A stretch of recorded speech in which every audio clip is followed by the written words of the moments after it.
Hey, everyone! If you enjoy my quantum audiobooks, you can support me by becoming a Patreon member. Your support helps me keep creating, and you'll get exclusive perks. You can also access my audiobooks directly through Google Drive. Check out the link in the description. Now, let's get started. What did he say? Doss, tell us we're trash. Why do humans who can't breathe in water dare to say that about us, Doss? Then give them some color and make them all into dried squid. Immediately afterwards, two cadres, one on the left and one on the right, attacked Lafayette in a double-team manner. T-shot Doss. Toss held the warhammer and used both arms to hit Lafayette horizontally. Wings of Icarus. Mushi spit out saliva quickly and continuously, and 8 red tassel spears stabbed out at the same time. Waste is waste. Even the attack method is so inferior. Lafayette pressed his hat and drew his cane and sword. Photophilia. I saw his feet moving slightly, and his body turned into an afterimage, passing close to the gap between Toss and Mushi. Behind. Clang. The members of a new Fishman Pirates' eyes widened. What's going on? Why did Toss and Mushi get into a fight? What on earth did that guy do? He must have used some despicable means. Humans are really despicable. Hey Toss, Mushi, wake up, stop fighting. Dang, dang, dang. No matter how they shouted, the movements of Toss and Mushi's hands did not stop at all. For a while, they were inseparable from each other. At this moment, Lafayette had turned around, and his cane sword was covered with a layer of armed, domineering energy. No, he's going to attack Toss and Mushi. Idiot, stop standing around and go help. Suddenly, all the fishmen in the room except Hody took action. With a knife and gun in hand, he attacked Lafayette. Bangs how? Lafayette did not look back, but inserted the cane sword into the ground. Immediately afterwards, countless invisible air blades surged out. It spread rapidly with Lafayette as its center. In an instant, screams filled the air. The ground on the second floor completely collapsed. The Murlocs staying on the first floor suffered even more disasters. First, he was cut by the air blade with aura of arm domineering, and then he was used as a meat pad by the gravel on his head and the falling Murloc. Under a double blow, casualties are inevitable. 80% of the nearly 100 fishmen on the first floor were killed or injured in an instant. The rest were huddled in the corner and shivering. Lafayette's main targets of attack were Toss and Mushi. Their bodies were covered with large and small wounds, and their blood completely covered them, making them look extremely human. Don't make so much noise next time. Luo D sighed helplessly. Fortunately, Lafayette had some control, otherwise the entire apartment would have collapsed. There's no way. Who made them want to carry out a sneak attack? Lafayette was also a little embarrassed. Luo D said nothing more and turned to look up at the only remaining Hody. See, you fishmen put together are not even as good as the two of us humans. The slightly mocking words caused a cold sweat to break out on Hody's forehead. Even though he hated human beings, he had to admit that the two guys in front of him were a bit ridiculously strong. It was completely different from the human pirates he had enslaved before. However, if this is the deep sea and you can fully display your strength, there is no chance. Hody waved his hand and hit another Yabu Same, and nearly 100 water droplets were shot out at the same time. And he took advantage of this opportunity to turn around quickly and smash the wall of the apartment with a collision. Then, he left all his subordinates and ran away alone. There's a coral forest not far outside, and there's a small sea area there.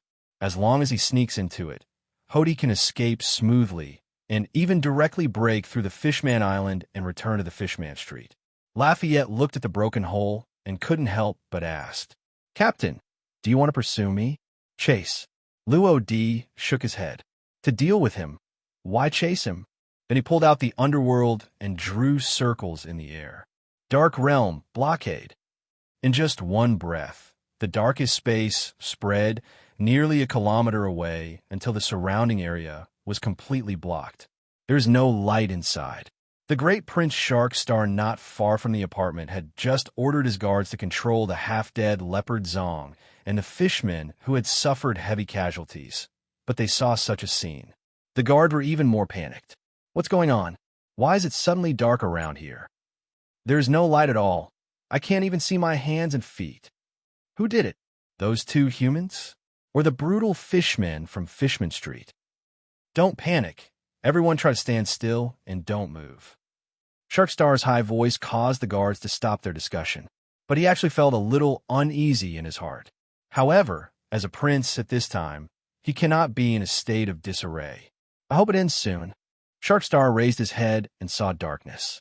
To be honest, there was nothing he could do. Other side, Hody, who had just stepped into the coral forest and was about to enter the water, suddenly froze. There was a trace of unconcealable nervousness on his face. Damn it. Was that human doing it? It was only a few steps away, but suddenly it became dark. However, it is indeed only a few steps away. The best plan for now is to enter the sea first. No one knows what will happen next. Looking for the remaining impression, he rushed forward, trying to enter the sea as quickly as possible. It's water. However, just when his feet touched the sea water, a killing intent suddenly appeared in the air. He had a feeling that as long as he took one more step forward, his head might just move. Then his body leaned back violently. An air blade just brushed past his chest.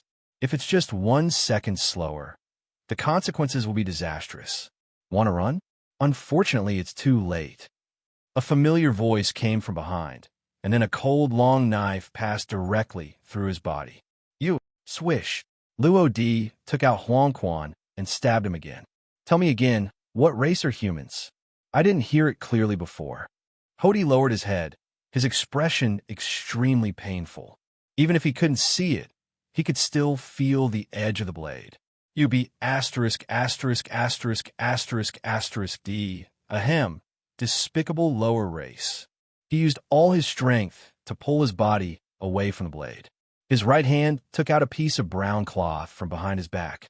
Luo Di could clearly see that there was a handleless scimitar wrapped underneath. A final struggle, the corners of his mouth raised, waiting with interest for Hody's next move. Kirsame, but he saw Hody put the handleless scimitar on the back of his head, then quickly turn around and rush towards the expected location of Luo Di. Clang! Luo Di slashed out with one strike. In midair, the two blades met and collided with a dazzling fire in the dark space. It is undeniable that you fishmen do have unique advantages. Luo Di was slightly emotional, and the strength in his hands is gradually increasing. What a great strength! Is this something a human being can possess? Hody was startled, and his body began to move backward slowly. He struck with almost all his strength, but he still couldn't compare to Luo Di. The difference is self-evident. Don't underestimate human beings. You're a frog in a well. You've been in the deep sea for so long, so naturally you don't understand what it means to have people outside the world and a sky outside the world. Click! When the strength in Luo Di's hand increased to 70%, the handleless scimitar on Hody's head was instantly broken into two pieces. The head lost its support. Hody's whole body jumped forward due to inertia. Luo Di touched the ground with his left foot, lifted his body into the air, put his right foot on Hody's neck, and stepped on him. The surrounding dark space also collapsed instantly as the kick fell. Snort! After calming down for a while, the heartbreaking pain continued to spread. Hody groaned and almost fainted because he couldn't bear it. But he still forced himself to show a slightly crazy smile. Ha! Human, although I fail, but the hatred the fishmen have for you humans can never be changed. Brother Aaron's will continue to be passed down until you humans are completely trampled under his feet. However, before that, I will use the last of my power. Luo Di lowered his head slightly, only to find that Hody's right hand had touched the edge of the seawater. Leave you here together. Water, heart, sharks. It is often in desperate situations that the strongest strength can be unleashed. Hody is in this state at this moment. He grabbed the seawater with one hand and threw it violently. The thrown seawater twisted along with the force and turned into a swarm of water sharks and rushed towards Luo Di behind him. Shave! Luo Di had already expected this and easily dodged it in a flash. It's really the embodiment of hatred and resentment. Then let me end this meaningless war completely. Luo Di looked calm. The yellow spring in his hand began to tremble restlessly. This surprised him. You want to do something?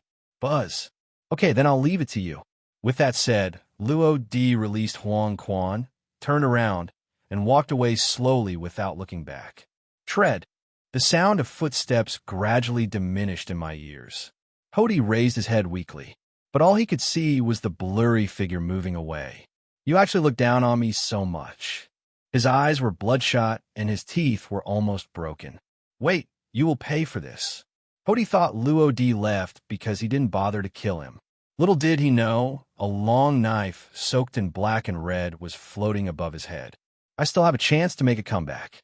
As if thinking of something, Hody supported his seriously injured body and slowly moved towards the water beach aside. I have never shown the royal treasure that I stole from the Dragon Palace 8 years ago in front of outsiders.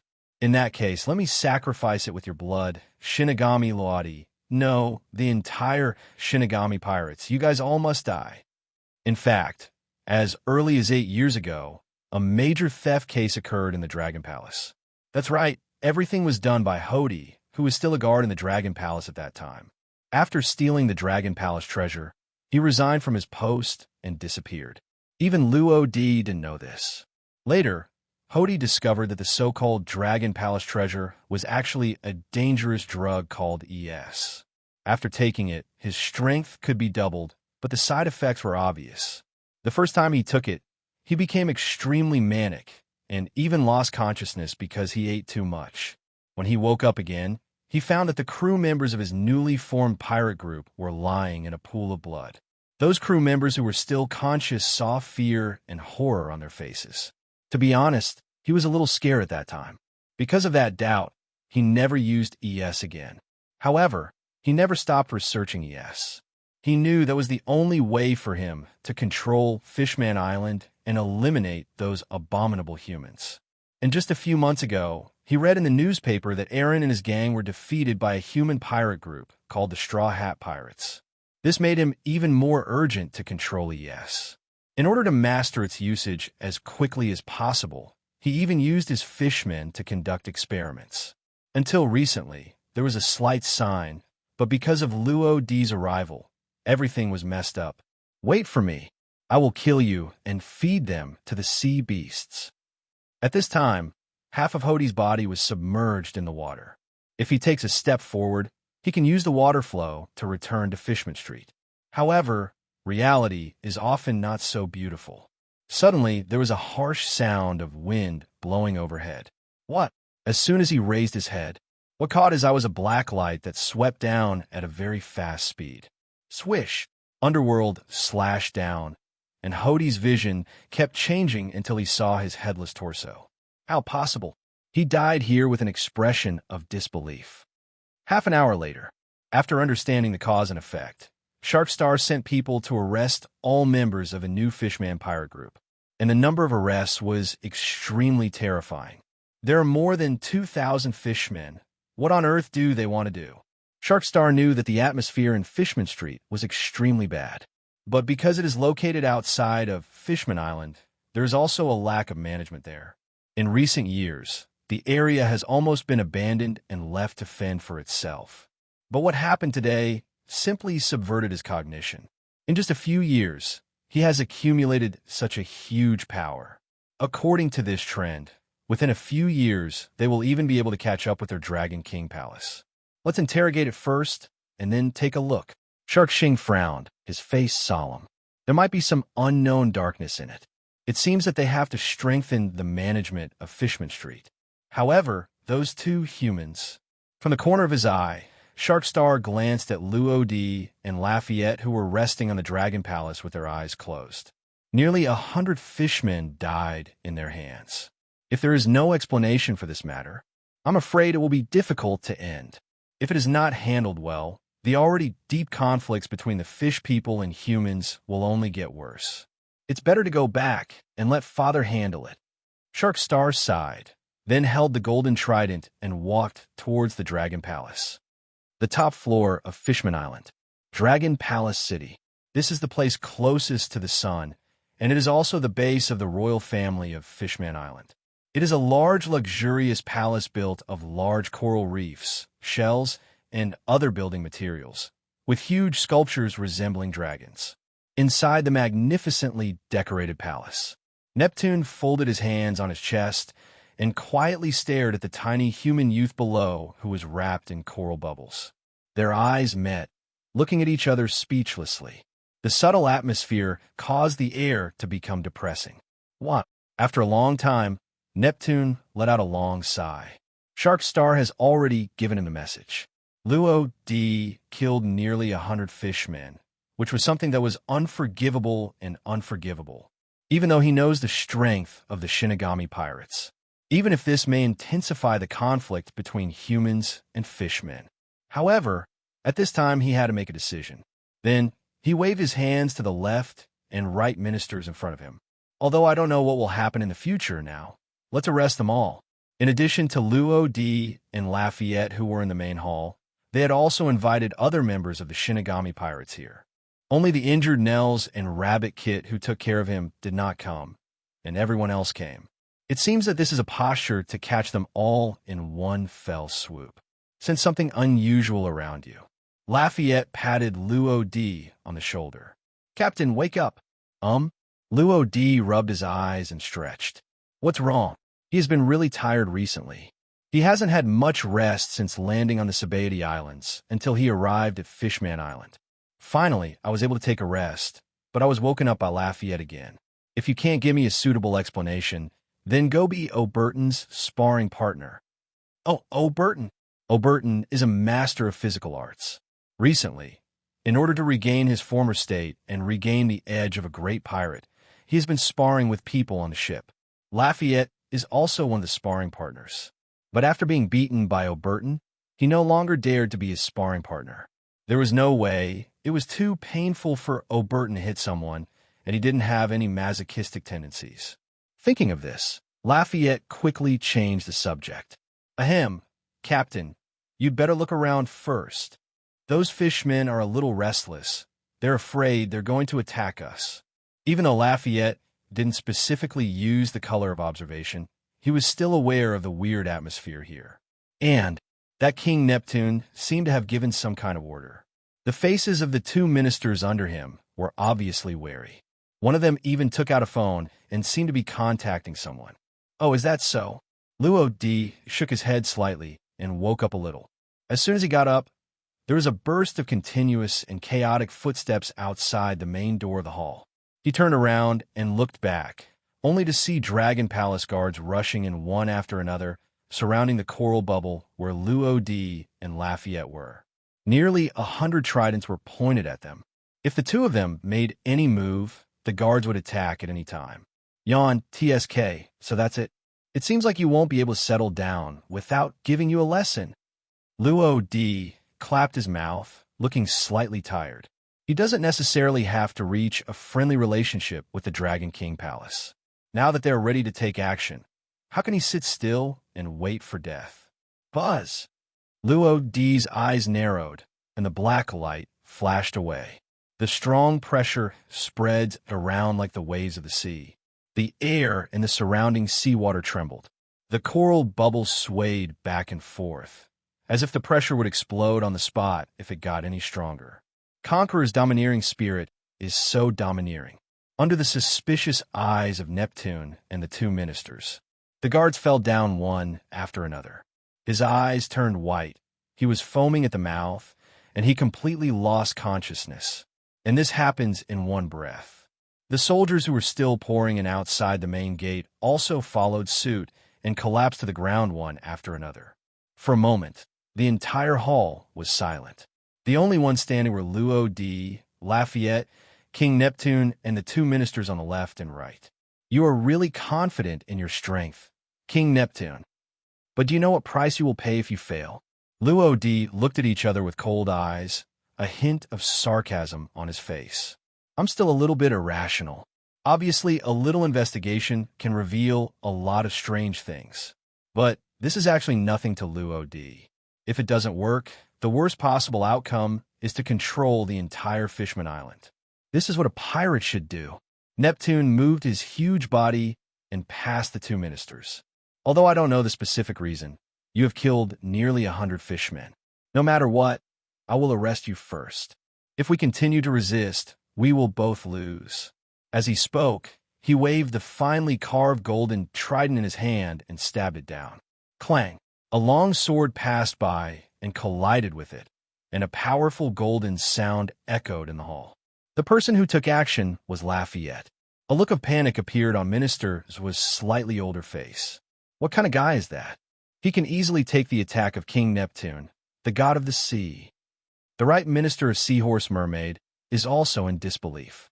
Being able to fight against the great knight of the sea Neptune without falling behind is an incredible thing in itself.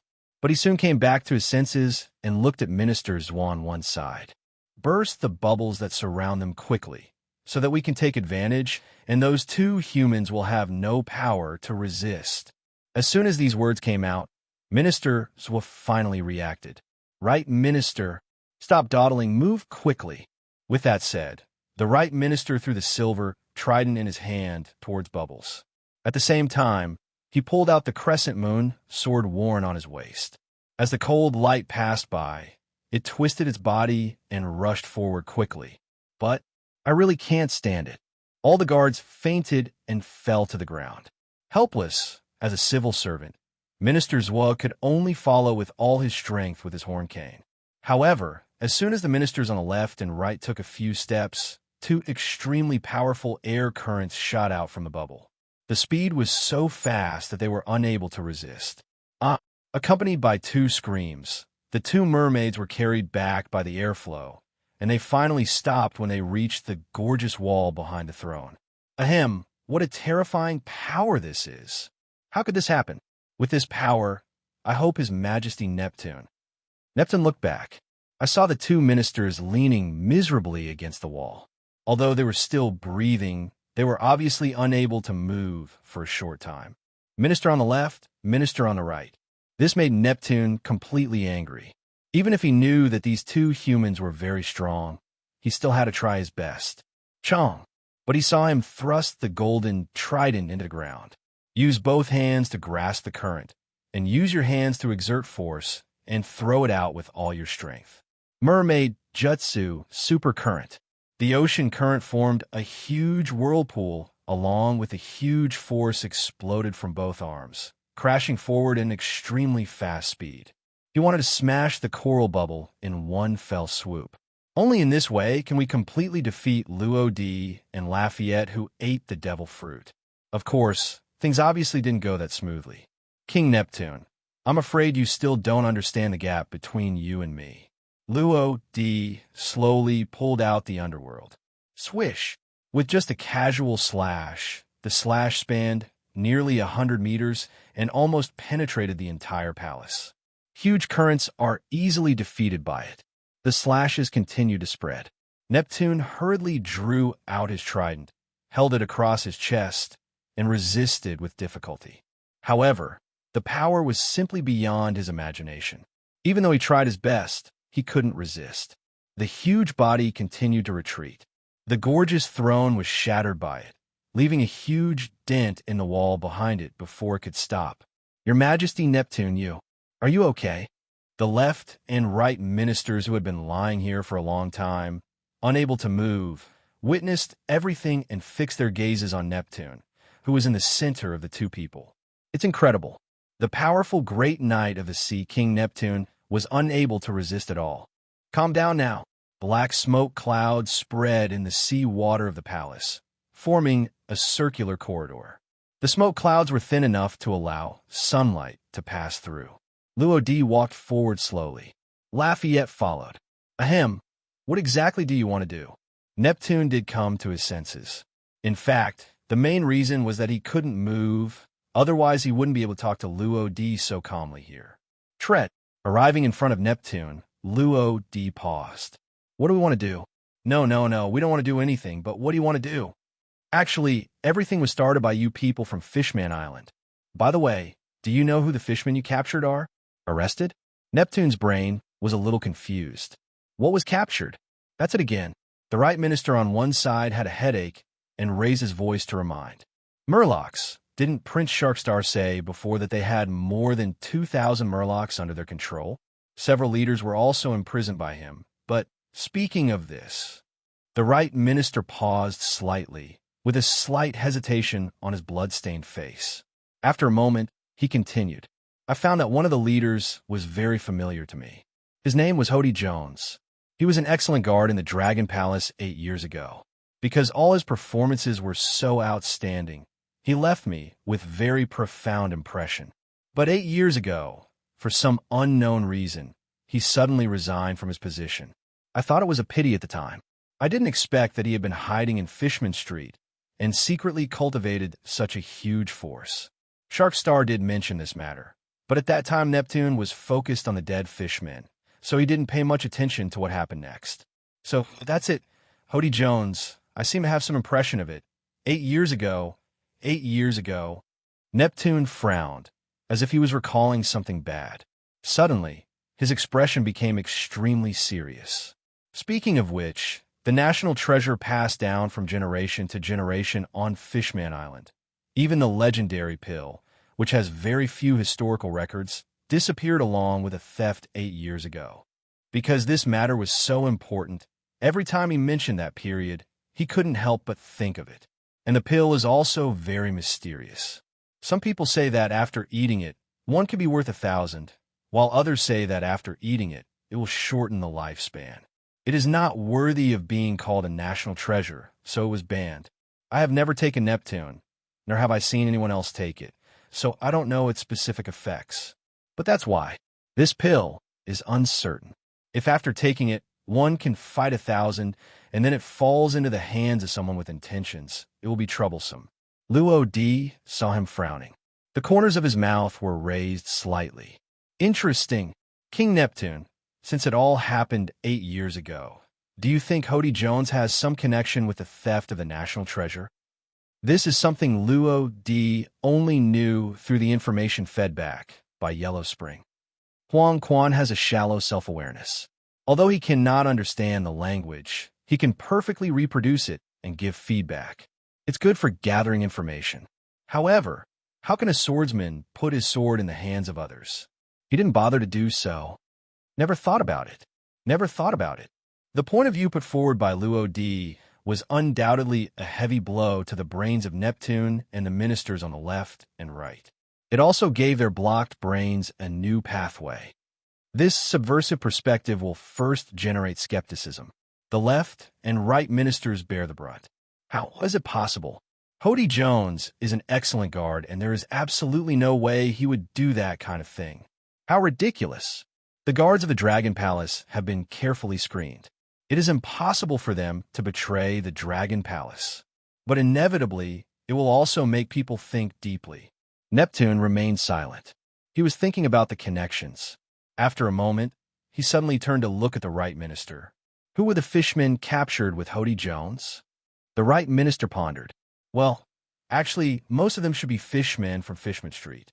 They are new faces that I have never seen before, but only what? Only the number 1 swordsman on Fishman Island, Liuzo.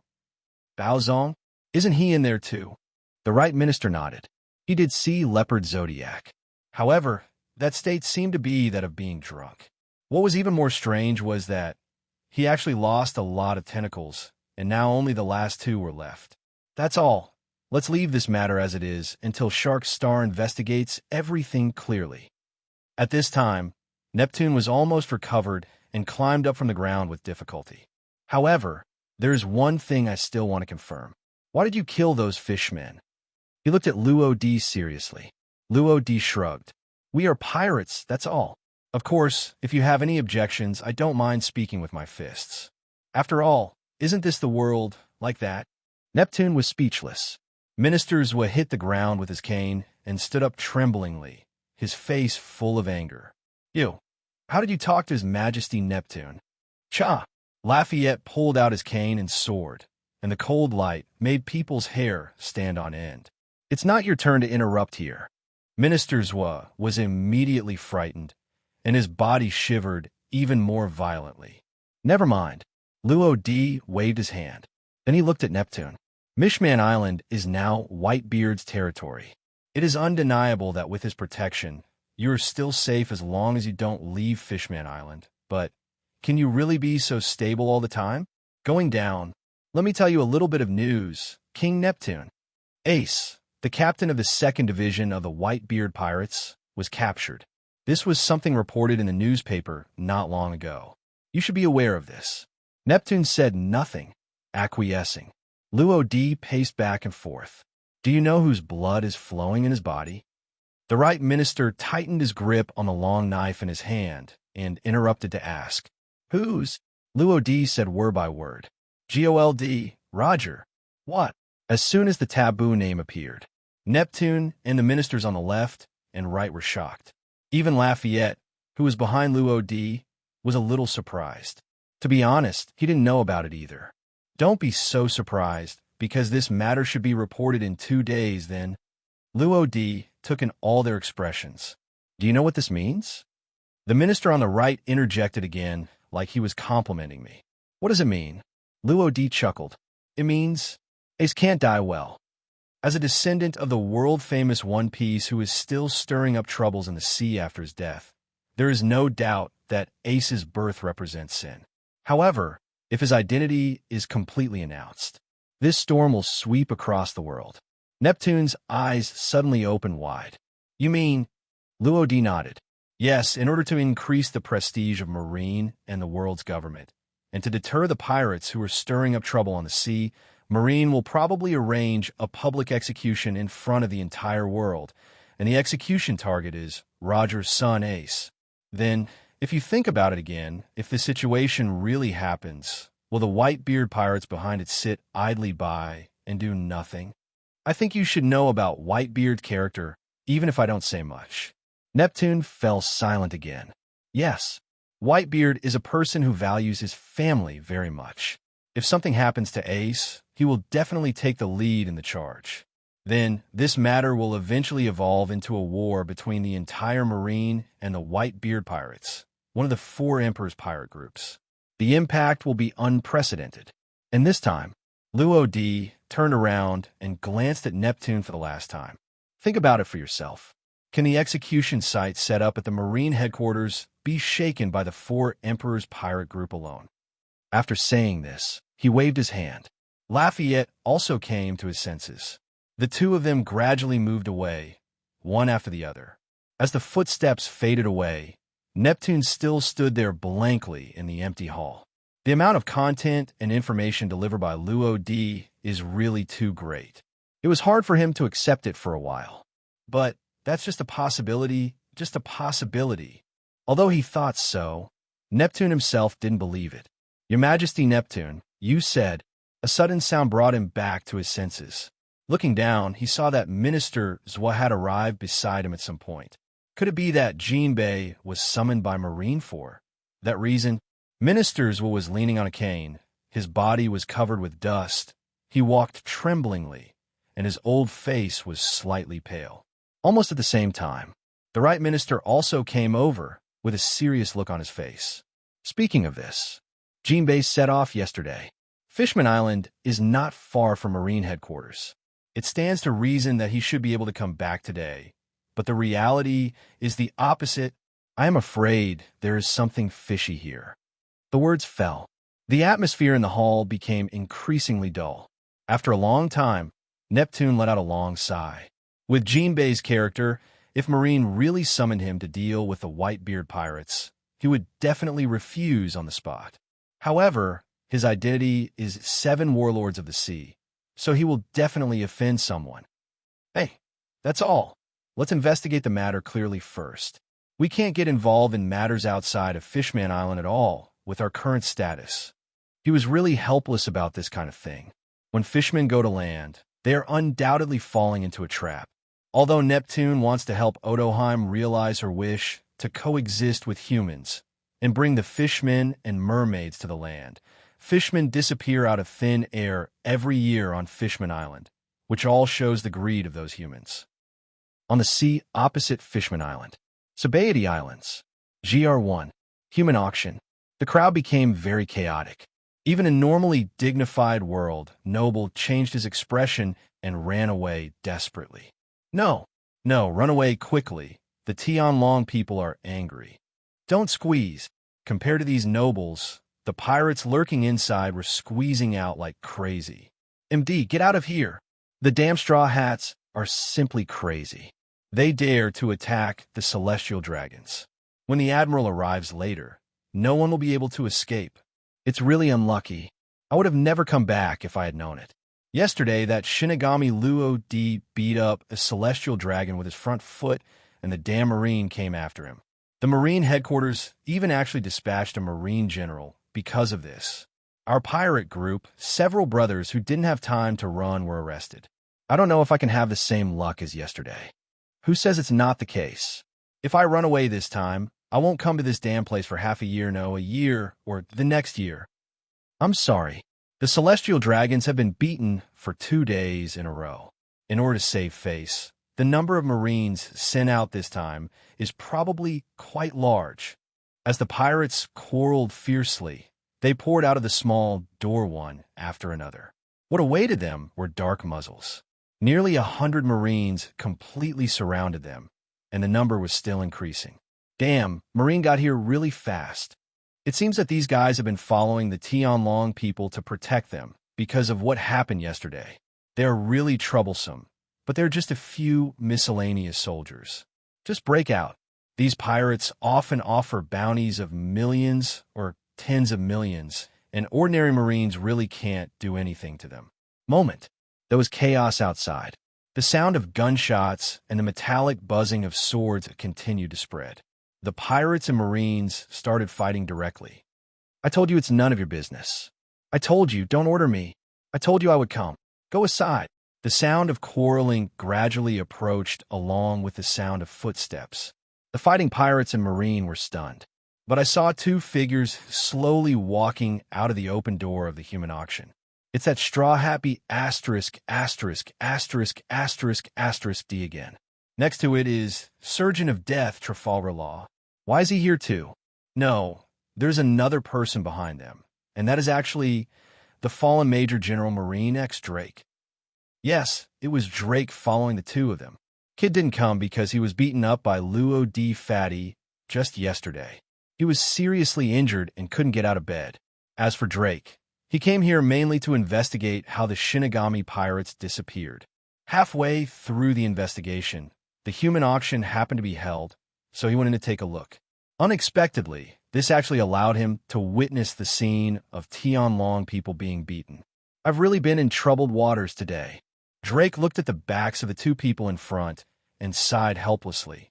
In order to conform to his current status as a pirate, he could only choose to follow Luffy and Luo E out. But Marine outside doesn't care that much. Since they're all pirates, let's take them all together. Fire. Following the order, machine guns fired continuously, and the battle was about to break out. It's night. Uninhabited coral forest. Shinigami number. Luo D and Lafayette had just boarded the ship. Aiko came over angrily. Brother Luo D, you don't know that when those fishmen invited us as guests at first, they came to arrest us. If Sister Winnie hadn't stopped them, I would have taught them a lesson. I had the same experience with the captain. Lafayette shrugged helplessly. He really didn't like that group of fishmen. When they first arrived at Fishman Island, they were attacked by a group of fishman pirates. After entering, even the royal family members wanted to capture them. It would be strange to have a good impression of this place. Hey, Lafayette, what information did you get? Familiar voices followed the footsteps. Lafayette knew who it was without even looking. I do have the information, but I still have to listen to the captain for everything. Simonton pushed up his glasses, a little speechless. What are you doing? So mysterious. Then he approached Luo D again. His expression could be described as changing his face at the speed of light. What? Captain, what exactly is it? Tell me about it. The tone was as gentle as possible and even had a hint of flattery. Lafayette pressed his hat and sneered. I really want to get you a mirror and take a good look at your appearance. You, Simonton was about to retort. Luo D waved his hand. All right. His face straightened. let me tell you about the follow-up plan. In an instant, everyone fell silent and looked at him expectantly. Luo D paced back and forth, looking up at the distant bubble layer in the sky, as if he was watching the situation above the sea through the deep sea water. In less than 10 days, Marine headquarters will carry out a public execution for the whole world. The target of the execution is the blood of One Piece Roger. It was also published in the newspaper a few days ago. It is the White One, the captain of the 2nd Division of the Beard Pirates, Ace. Except for Lafayette, who already knew the inside story, these words undoubtedly caused quite a stir among others. What? Roger's bloodline? I've never heard of Roger leaving any heirs before his death. This is really incredible news. Everyone will pay attention to the execution by then. Roger? I heard Boss Cat Viper talking about this person. Luo D did not explain it, and no one doubted the authenticity of its content. This can be said to be unconditional trust. At this time, Luo D's voice became slightly deeper. Then it will turn into an unprecedented battle between the Whitebeard Pirates and Marine headquarters. And our purpose? Of course I'm going to get involved. How can such a big scene be without us? Of course, his purpose must be more than that simple. The next day, a huge tour boat arrived at the uninhabited coral forest. The 3 characters' dragon palace carved on the whole body are particularly conspicuous. And there were 3 huge fishmen standing side by side on the bow of the boat. They're the eldest Prince Sharkstar, the 2nd Prince Huangxing, and the 3rd Prince Rolling Star. Lafayette stopped what he was doing and looked up. Why is that big prince here? Lafayette has met Sharkstar, so he naturally knows him. Not far away, Aiko was eating the dessert that Winnie had just made. Suddenly, she saw the leaders of the Dragon Palace, and her expression instantly became a little angry. It's the fat-headed fish on the far right who likes to dance who tricked us yesterday. He even dared to come here after I beat him up. The Dragon Palace landed slowly. Sharkstar walked down first. He glanced first and only saw Aiko and Lafayette, then asked, "Where's Mr. Luo D? Why didn't you see him?" Lafayette put down the paintbrush in his hand, put on the hat beside him, and then said quietly, "How dare you come here? If the captain hadn't stopped you yesterday, you wouldn't have seen the sun today. Oh, by the way, you can't see the real sun here, huh?" After what happened yesterday, Lafayette felt unhappy when he saw these fishmen, and what he said was particularly unpleasant. If this happened to a random Murloc, he would be able to break through the defense. However, Sharkstar fully demonstrated what royal demeanor is. Compared to the Emperor and the overturned star whose expressions changed slightly behind him, he acted unusually calm. Not only was he not angry, but he bowed to Lafayette. For what happened yesterday, on behalf of the Dragon Palace, I would like to express my most sincere apology to everyone in the Shinigami Pirates. At this time, he raised his head and his words were full of sincerity. Your captain, Lord Luo D, not only saved our most beloved sister, but also helped us capture the culprit of the theft 8 years ago to a certain extent. I would like to express my gratitude to you again. With that said, he bowed again. The main purpose of our coming this time is to invite you to visit the Dragon King Palace. Of course, please rest assured that what happened yesterday will not happen. They say don't hit someone with a smiling face. What's more, Prince Ichiji extended the invitation so sincerely. Aiko and Lafayette looked at each other. Forget it. Let's not mention what happened yesterday. I will tell the captain. If he agrees, we will let you go. After saying that, Lafayette turned and walked towards Luo D's room. Aiko, who stayed behind, still had a bad look on her face. Kai Shing scratched his head in embarrassment. Then, I'm really sorry about what happened yesterday. How about I do a dance to express my apology? 1 minute later, Luo D followed Lafayette out.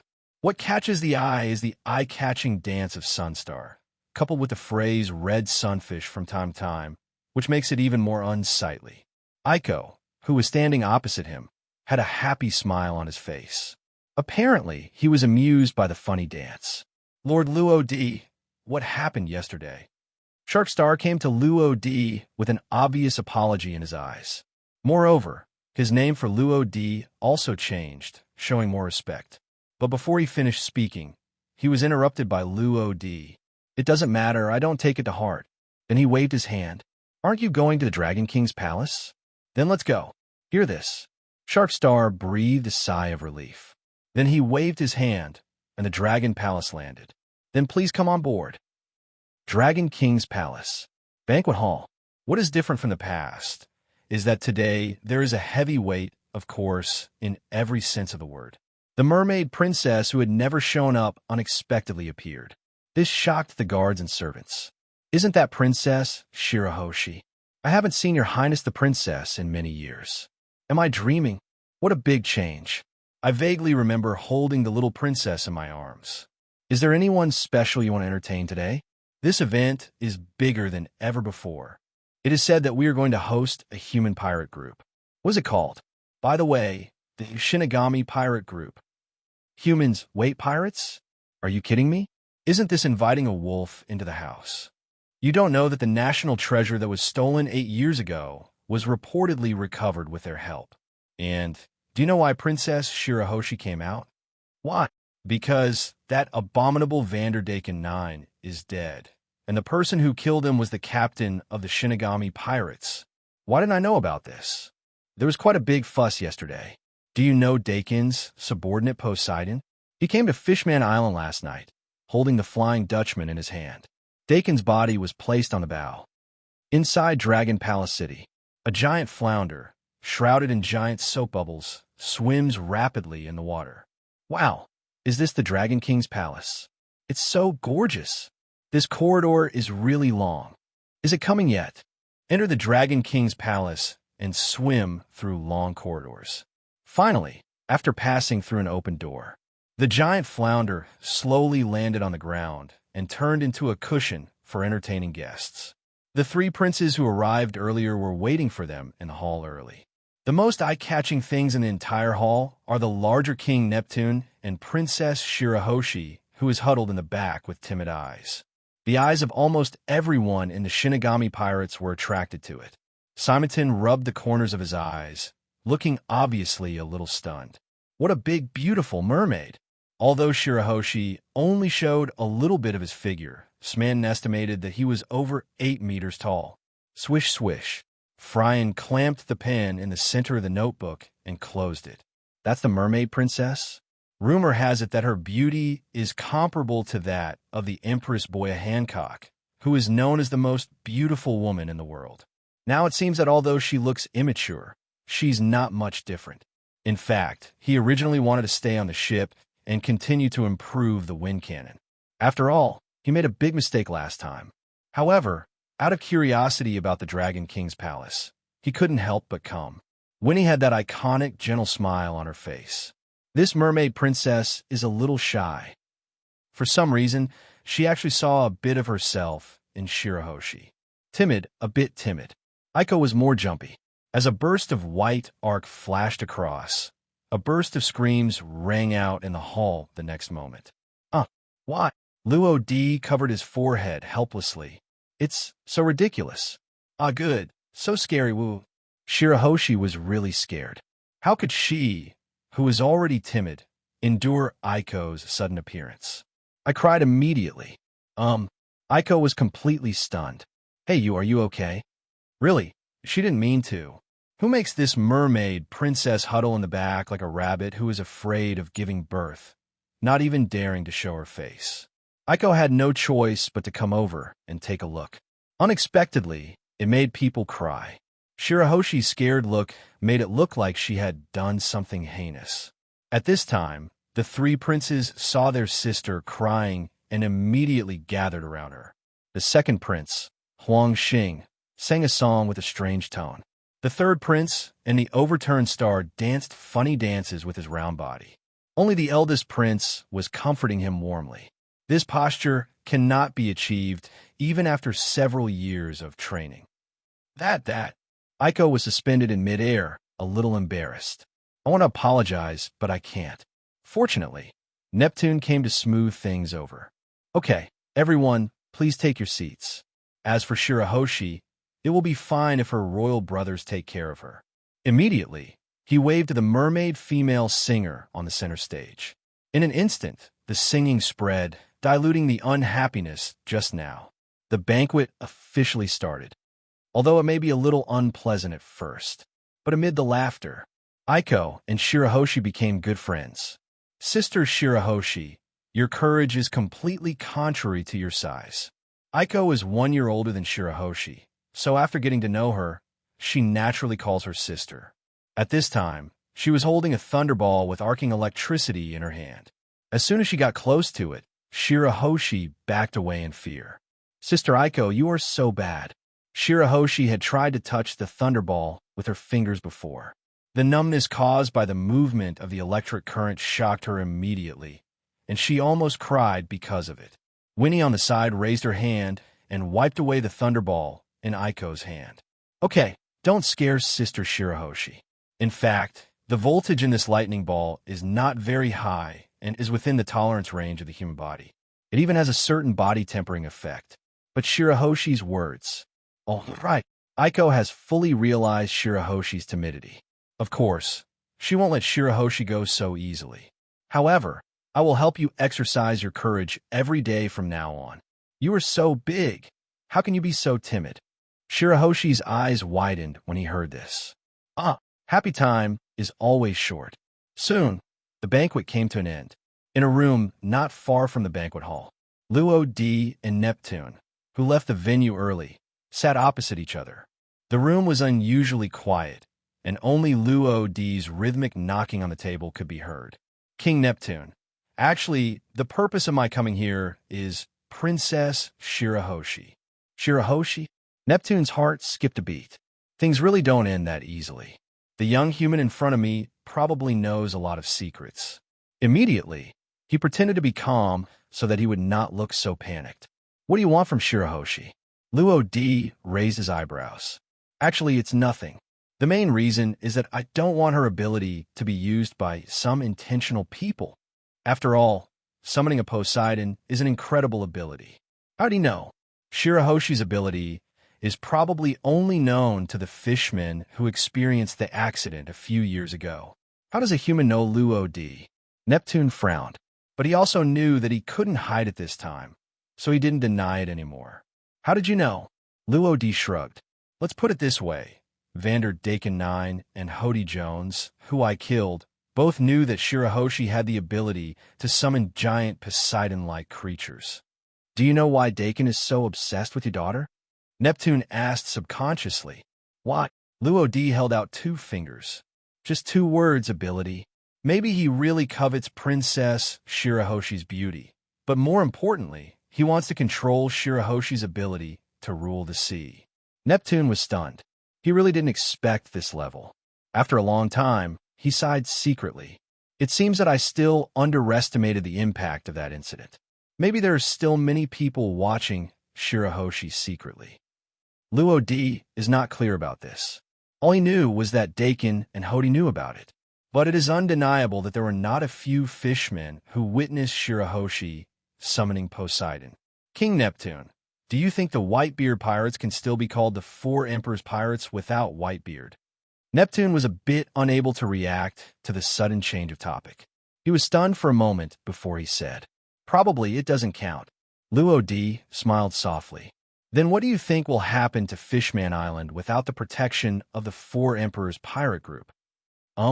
Neptune was a little confused by Luo D's unexpected words. However, if you lose your asylum, one thing is certain. Those human pirate groups heading to the New World via Fishman Island will become more and more unscrupulous. He could already imagine how chaotic Fishman Island would be by then. But, suddenly, Neptune seemed to have thought of something, and his eyes suddenly widened. No, you mean, the Whitebeard pirates will be defeated?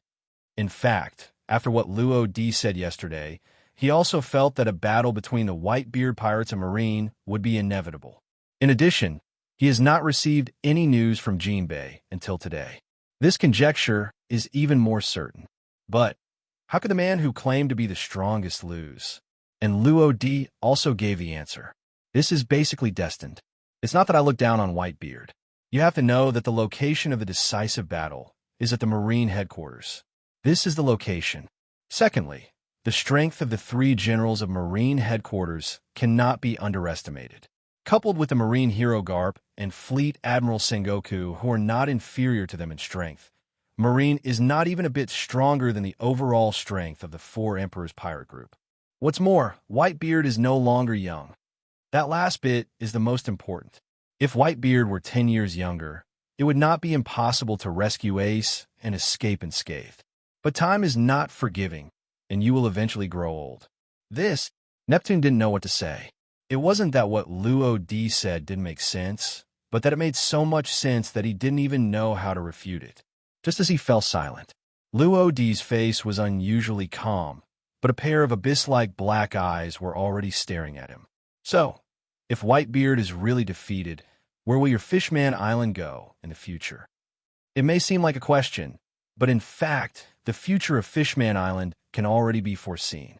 This, powerless. Neptune had never experienced this feeling of powerlessness for a long time. He knew that with his strength, there was no way he could protect Fishman Island.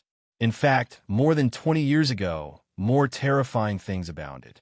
Countless human pirates swarmed in, followed closely by Marines, and countless Murlocs and mermaids were captured and sold. What a despair it was.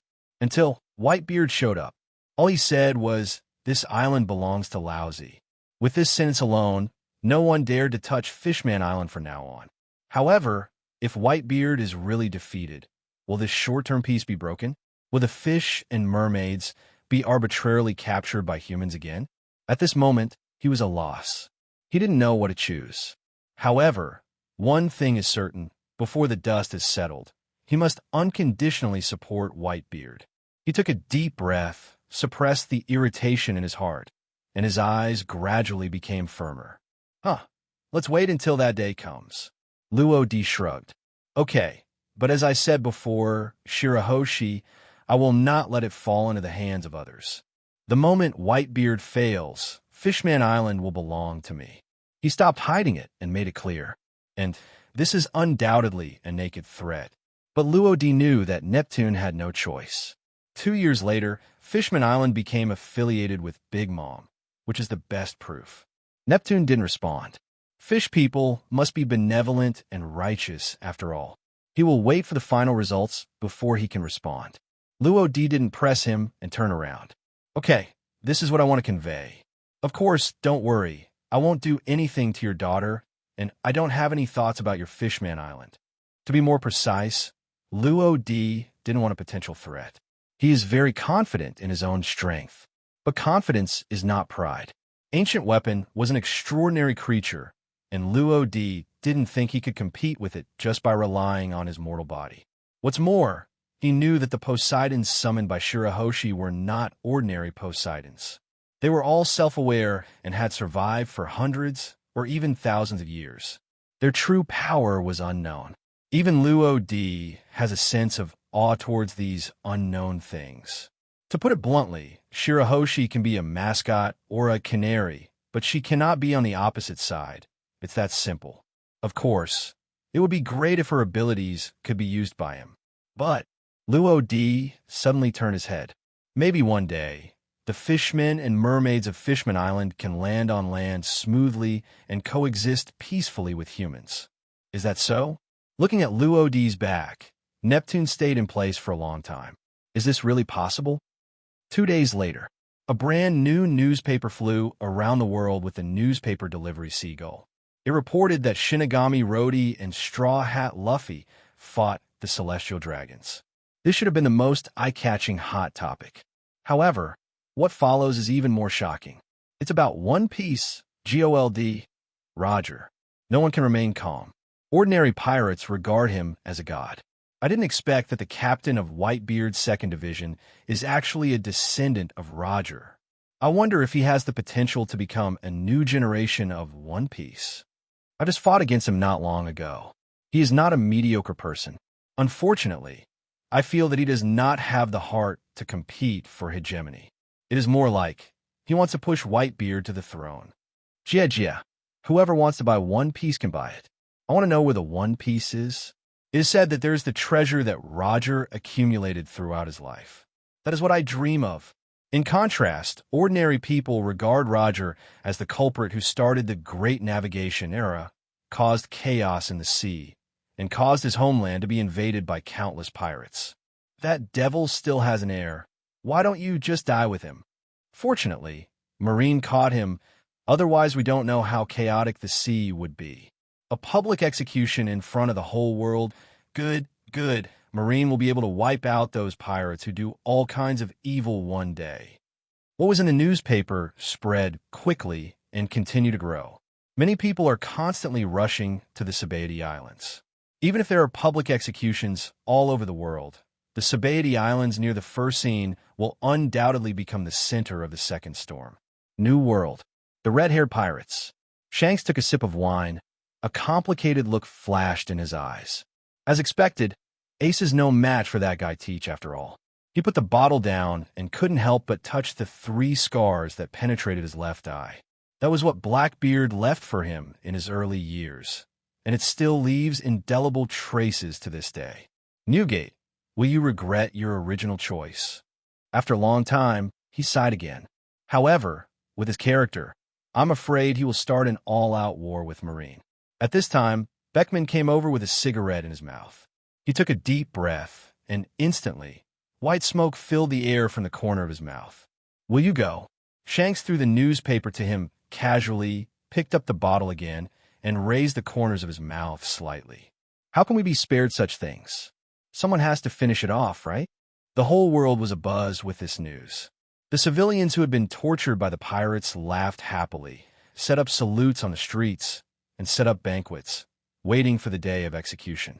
Relatively speaking, the mood of the pirates is much more complicated. Most of them had a moment of melancholy. Once Ace dies, the era of One Piece has completely come to an end, right? Of course, some pirates were very happy.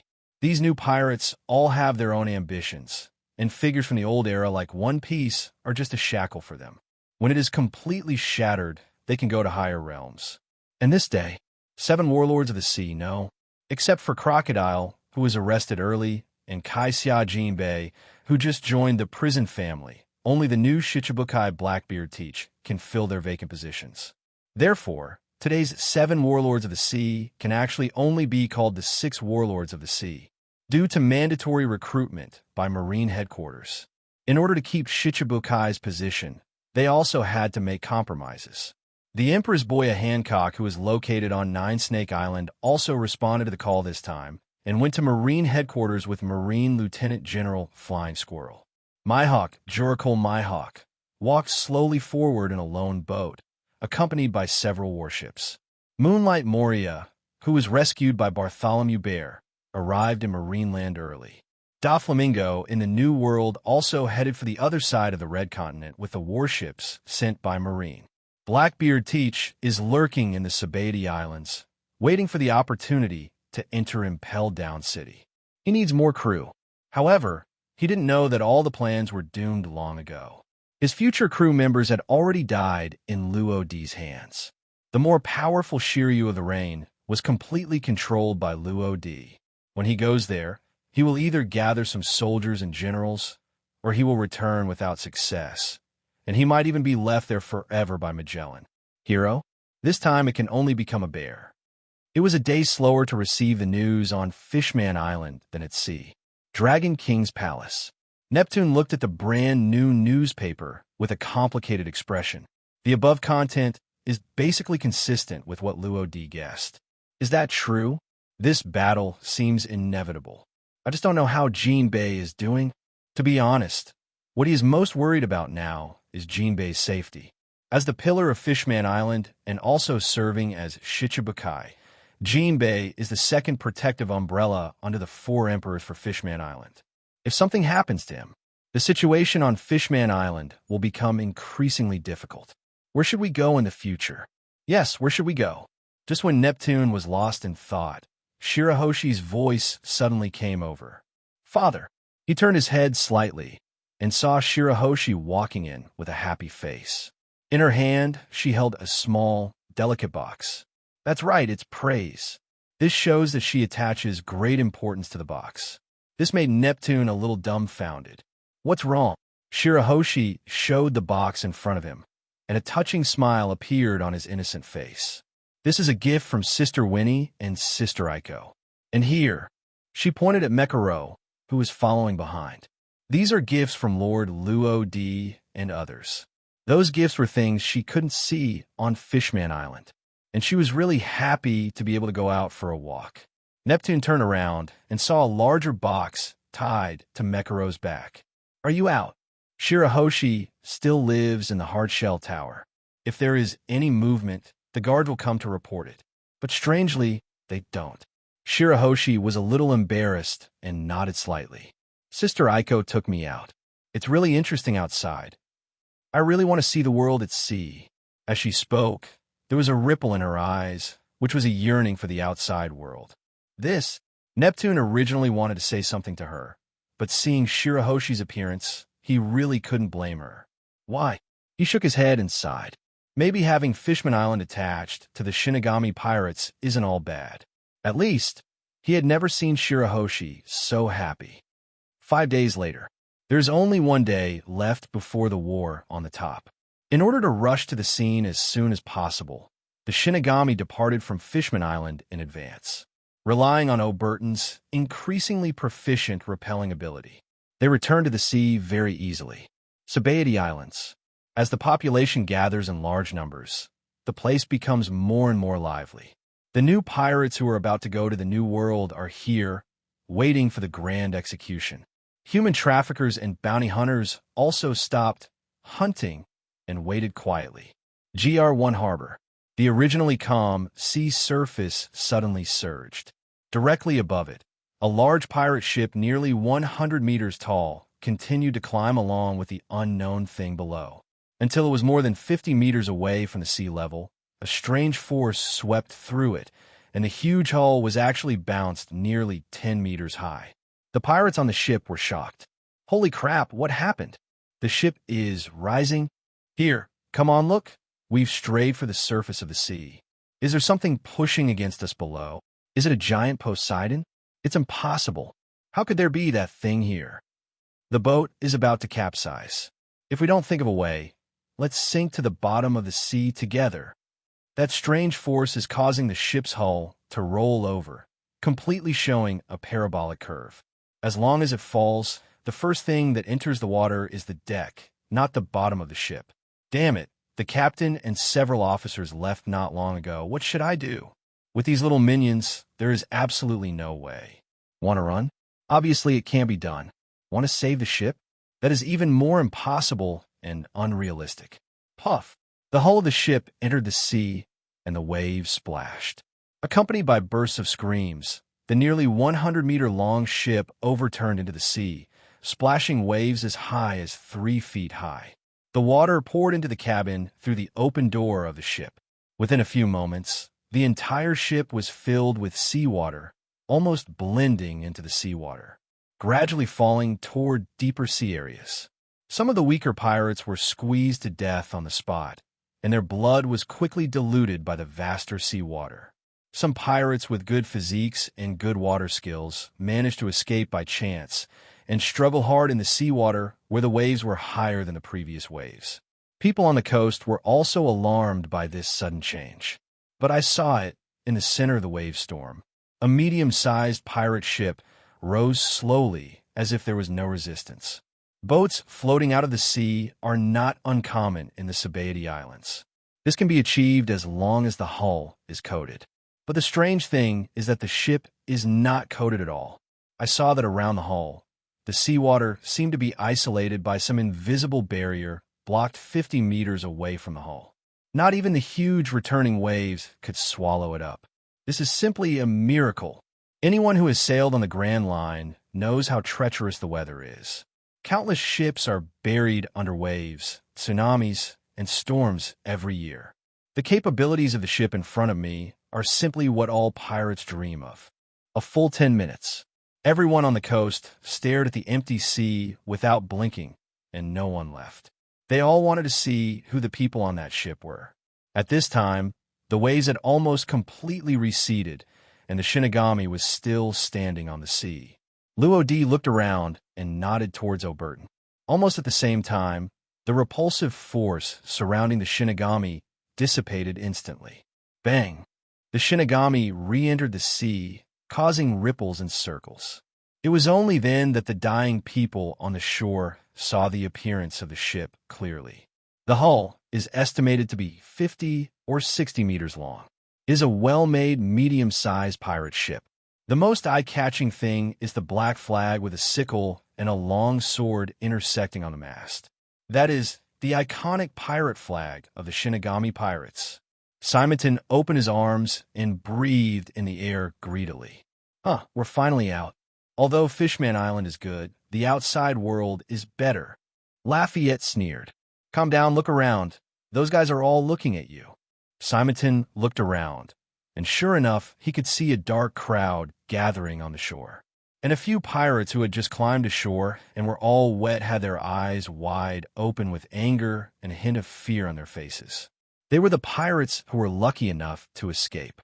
There were originally hundreds of people on the ship, but now there are probably only 20 or 30 people alive. Ahem, it was those bastards who did it, right? It actually emerged from the bottom of the sea. How sinister. If you dare to provoke our knife pirates, we must make them look good. A little boss put his clothes back on after wringing out most of the sea water and said fiercely, You guys keep an eye on them here, but don't let them escape. I'm going to inform Boss Vadar right now. After saying this, he turned around, his feet like the wind. Anyone who doesn't want to die, get out of here. Accompanied by angry curses, they gradually drifted away. At the bow of the ship, Lafayette pressed his hat. TSK, it seems we've been targeted again. Maybe we've been recognized by some interested people. Captain, how about... The voice paused. Luo D naturally understood what he meant. But this time he didn't stop it. Go ahead and do it cleanly. On the side, Simonton suddenly interjected. Wait, Captain Adme. He rubbed his hands, with a clear look of eagerness in his eyes. Luo D glanced at him. By the way, he glanced at the dice in his hand. Okay, remember not to gamble for too long. He could see at a glance what Smanton wanted to do. Simonton scratched his head. Okay. Then he looked at Lafayette again, until the other party rolled his eyes, and then the two of them left one after another. There are so many people. It shows how much attention this scene will bring to the world. It's so dark and crowded, and this is just the tip of the iceberg. There will only be more people tomorrow. Of course, these people may also suffer unforeseen disasters. The big earthquake caused by Whitebeard will stir up this sea area. Lodi, a dull voice suddenly sounded, but saw Oberton walking over. Under Luo D's slightly puzzled gaze, the corners of his mouth raised slightly. Is Pluton really on this island? Luo D was a little surprised. Oh, why do you say that? Oberton was gearing up, his brows filled with fighting intent. Before I played against Roger, I fought with him first, but unfortunately it was only a tie, with no winner. Luo D raised his eyebrows. So you want to get back on your feet? Oberton nodded. Since Rayleigh is still alive, let's settle the account together with Roger's share.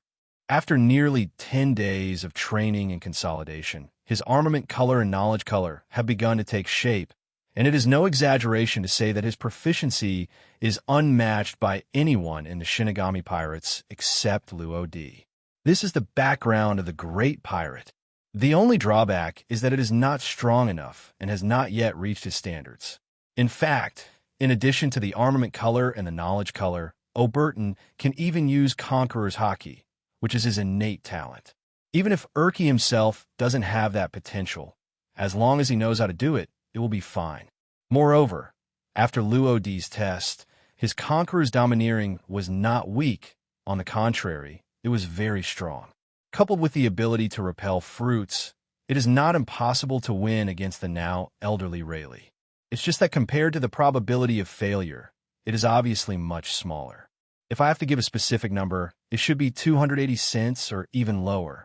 It's not that Luo D looked down on Oberton, but because he controlled Urki's body for too short time. As long as he is given another 3 to 5 years, not to mention complete victory, he can still achieve it with a 50-50 split. After all, Oberton was once a world-famous pirate. Luo D pondered for a long time and then spoke. Go ahead, just try your current strength. Oberton flexed his muscles, but his eagerness could not be concealed. Then I'll take the first step.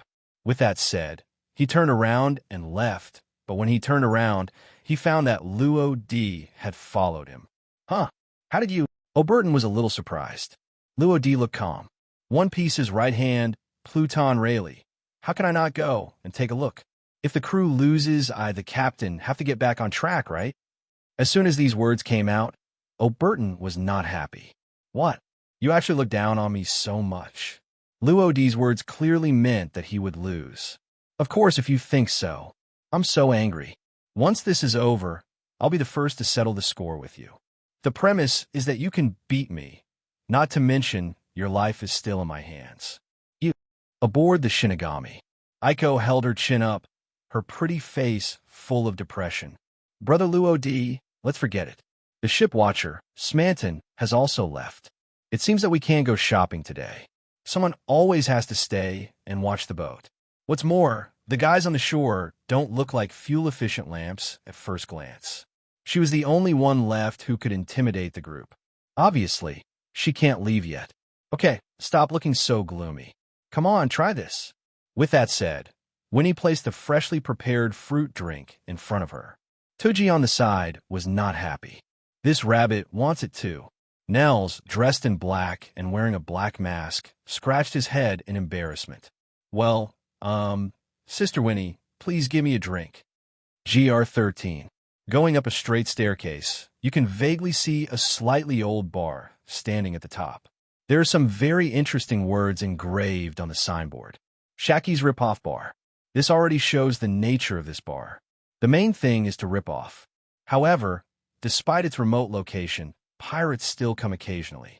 These pirates are either new pirates who have just arrived in the Sabaody Islands and don't know anything about them, or they're here to inquire about information. After all, the owner of the shop here, Xia Qi, is known as an intelligence expert. Of course, there are also some people who come here for coding, but the craftsman here, Lao Lei, has not appeared for nearly half a year, so these people basically go to other coding craftsmen. Jingle. As the old wooden door was pushed open, the bell hanging on the door made a crisp sound, indicating that guests were coming. Oberton entered first. The layout inside is very simple, and the space is very small. A semicircular bar with several square stools placed outside. There are only 2 round tables in the real sense. It's hard to imagine this is a bar.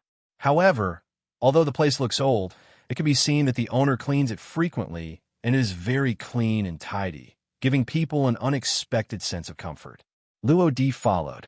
I saw a tall and thin woman standing behind the bar. She had short black hair with raised ends. She was wearing a top with a spider pattern and looked very capable. Judging from her face, she is estimated to be in her 40s, 50 at most, but who would have thought that she is already in her 60s? Shaki was sitting behind the bar with a cigarette in his mouth and a white cloth in his right hand wiping the transparent wine glass. Hearing the movement at the door, she slightly raised her head and looked towards the entrance. Both of them came with backlight, but Shaki still captured their faces. As an informant, she recognized them immediately. Shinigami Rodi and Monk Urki. She put the wine glass down, her expression unchanged, and asked as if she were entertaining an ordinary guest.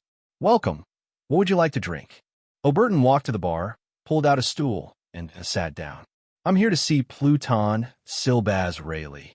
Calling her by her full name shows that he still has a certain amount of respect for Rayleigh. Shaki was a little surprised. How did Urki know Pluton Rayleigh was here? Apart from some senior executives of Marine and some special pirates, only a very few people know about this matter, right? Then she glanced at Luo D behind her. But he was seen sitting on the sofa with his legs crossed, as if nothing happened, and he seemed not to be interested in the conversation between the two. She looked away after just one glance. It's very dangerous and impossible to see through. Her instincts were always spot on. Then she turned her gaze to Oberton again and blew out a puff of white smoke from the corner of her mouth. If I'm not mistaken, you are one of this year's supernovas. The monk Urki who has a bounty of 180 million Baileys, right? That one behind you is Shinigami Rodi, the captain of the Shinigami Pirates, right? O'Burton did not deny it. You can think so. After all, no one would believe his true identity. Bringing back the soul through a dead body? At present, except Luo D, he has not seen anyone else who can do it. Shaki was silent for a moment.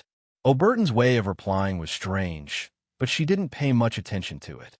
Okay, but if you want a coat, then I can only say that Rayleigh is not here now. You just arrived a step late. He left this morning.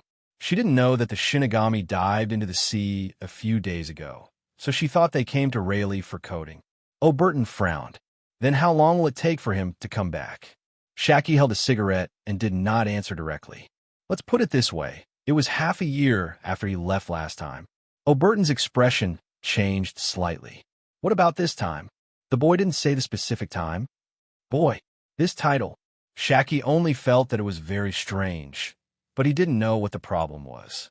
That guy won't tell me this. If you really want to find him, you can wander around the Sabaody Islands, especially the casinos and bars. If you're lucky, you might run into him. It was because Xiaoba and Kemi were injured before. Rayleigh was afraid that they would be targeted by human traffickers again, so he personally sent them here to recover from their injuries, and he also stayed here for a few days. Of course, he couldn't be idle.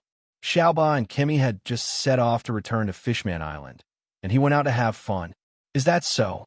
O'Burton scratched his head in distress. It is obviously impossible to go to bars and casinos to find this. After all, they were leaving tomorrow morning and didn't have much time at all. Could it be that it was all in vain? At this time, Luo D's magnetic low voice came from behind. Let's go. He is indeed not here. O'Burton turned his head and saw that Luo D had walked to the door without knowing it. Have no choice. He quickly took out a phone bug from his pocket and placed it solemnly on the counter. This is my phone bug. When that kid comes back, let him contact me as soon as possible. After saying that, he walked towards the door without looking back. Jingle bell. As the doorbell rang, Luo D and O'Burton had left. Shaki flicked the ashes from his cigarette and finally locked his eyes on the phone bug. Now, she has many doubts in her mind. Why is Urki and Shinigami Rodi together? From the looks of it, there seems to be a superior-subordinate relationship. And, boy, his name for Rayleigh is too weird. There's something really weird about these things. The real reason is that no matter how smart Shaki is, he won't be able to guess it. After a long time, she sighed. I can't see through it all. Am I really old? There was a rare sadness on her face. On the road, O'Burton kept complaining. That boy Rayleigh is not here. I'm so angry. If I meet him, I will give him a lesson. Luo D was expressionless. Don't you think the way you talk doesn't match your rugged appearance at all? O'Burton was stunned for a moment, then stroked the beard beside his chin. It does seem a bit mismatched. It should be longer. Luo D rolled his eyes and immediately said nothing more. The generation gap directly caused the two to chat across servers. But then again, that Shaki is not simple. As soon as these words came out, Luo D was a little surprised. Oh, O'Burton stroked his beard. Do you know Nine Snake Island? However, it seems that Daughter's Island is more appropriate. There is a pirate team on Daughter's Island called the Nine Snakes Pirates, and Shaki is its former captain. This one seems to be a little girl named Boya Hancock. Luo D looked at him with a strange expression. TSK, I can't tell you this old guy know a lot. The corners of O'Burton's mouth rose. Well, why haven't I experienced big storms? Why don't you just open your mouth for such a trivial matter? As soon as he finished speaking, a mature male voice sounded behind him. Are you two talking about Nine Snake Island? O'Burton turned around quickly, and the smell of alcohol hit his face. But the person who spoke was an old man with silver hair and beard. He wears glasses, has a scar on his face that runs through his right eye from top to bottom, has a strong build, and has muscles full of explosive power wrapped in a silver-gray robe. Stop staring. He is the Pluton Rayleigh you're looking for. Luo D looked at O'Burton, who seemed to be deep in thought, and kicked him on the butt. And this succeeded in waking him up. No wonder it gives me a sense of familiarity. It turns out you are Rayleigh. This is GR15, which is not far from GR13. Rayleigh couldn't wait to leave Shaki's bar early in the morning and came here. I ordered a few bottles of my favorite sherry and spent the morning chatting with the owner, who I had a slight acquaintance with about recent events. Later, because of itchy hands, I was half drunk and prepared to go to the casino to indulge in hand addiction. As a result, as soon as I left the bar, I heard someone talking about the Nine Snakes Island, and Shacky was actually involved.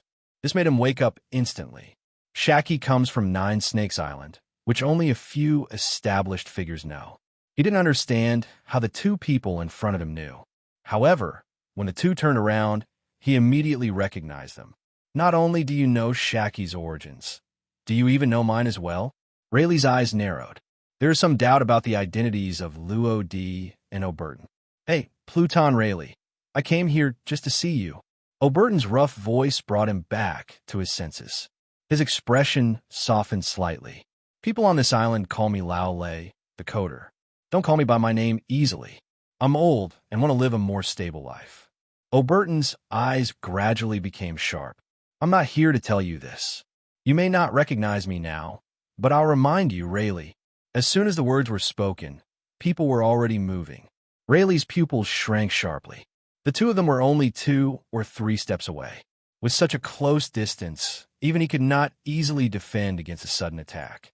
But he still relied on instinct to raise his right hand, his weapon color flowing rapidly and protecting it on his chest. Bang! The punch fell, the airflow surged, and Rayleigh's body was pushed back nearly 10 meters by the strange force. Several passers-by were almost hit by him on the way. F***K, stinky old man, what are you doing? Do you know it's dangerous to be on the street like this? You're an old man who can't even see the road. I have to deal with you today.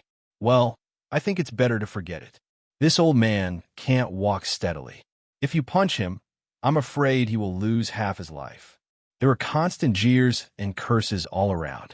Rayleigh's brows were furrowed, and her face that always had a smile was rarely slightly gloomy at this moment. Then he lowered his head and covered his chest with his right hand, and severe pain spread instantly. That move just now was armed color hockey, but it's a bit special. It's not just a simple armed color. Just now, he put a layer of armor on his chest almost the moment O'Burton launched his attack, but he was still a step too slow. In fact, according to calculations, he was just able to defend against it. However, somehow, O'Burton's punch was punched out of the air. This can be achieved when the armed color is cultivated to a higher level, but it can't reach such a long distance. Moreover, he was certain that the attack from the weird monk was almost instantaneous as soon as he raised his hand. For example, even if the armed color can be fired 2 or 3 meters away, it still requires stacking time. The farther the distance, the longer it takes. It is impossible to do it instantly. Rayleigh, you're getting old too. O'Burton looked at Rayleigh, who had a solemn expression and didn't know what he was thinking. His feet moved slightly, and his huge body leaned forward. As a great pirate, he would not tolerate his enemies. I've obviously been drinking a little bit, but this happened to me. Oh, it's so nerve-wracking. Rayleigh shook her head helplessly, and then stood up straight, with all her senses turned on, and at the same time a layer of invisible armed armor was attached to her hands. In a flash of lightning, he suddenly twisted his body, raised his right hand into a palm, and struck out violently. Bang! The powerful air flow splashed around like arrows. Several passers-by who had insulted and taunted Rayleigh before were the first to be hit and were beaten up. Accompanied by screams that alternated between high and low, various scratches appeared on their bodies, and blood gurgled out from the wounds. Huh, you actually blocked it. O'Burton's body stagnated, and he stepped hard with his back heel, embedding it into the stone ground beneath his feet. He really didn't expect Rayleigh to be able to see through his movements and even be stronger than him in terms of strength. But he soon regained his composure. Rayleigh, do you know what people call me? Rayleigh, who was 3 meters away, was a little confused. Before? Is there any other title besides Weird Monk? And O'Burton also gave the answer. Ghost hands. The words just fell. O'Burton shot out his hands continuously, turning them into blurry afterimages. And the repulsive force attached to the hands is also constantly advancing and retracting as the palms move forward and backward. Every time it is shot, the repulsive force continues to increase and the force exerted becomes stronger and stronger. Ghost hands. Something seemed to flash through Rayleigh's mind, but it was just a blur. The current situation no longer allowed him to think too much.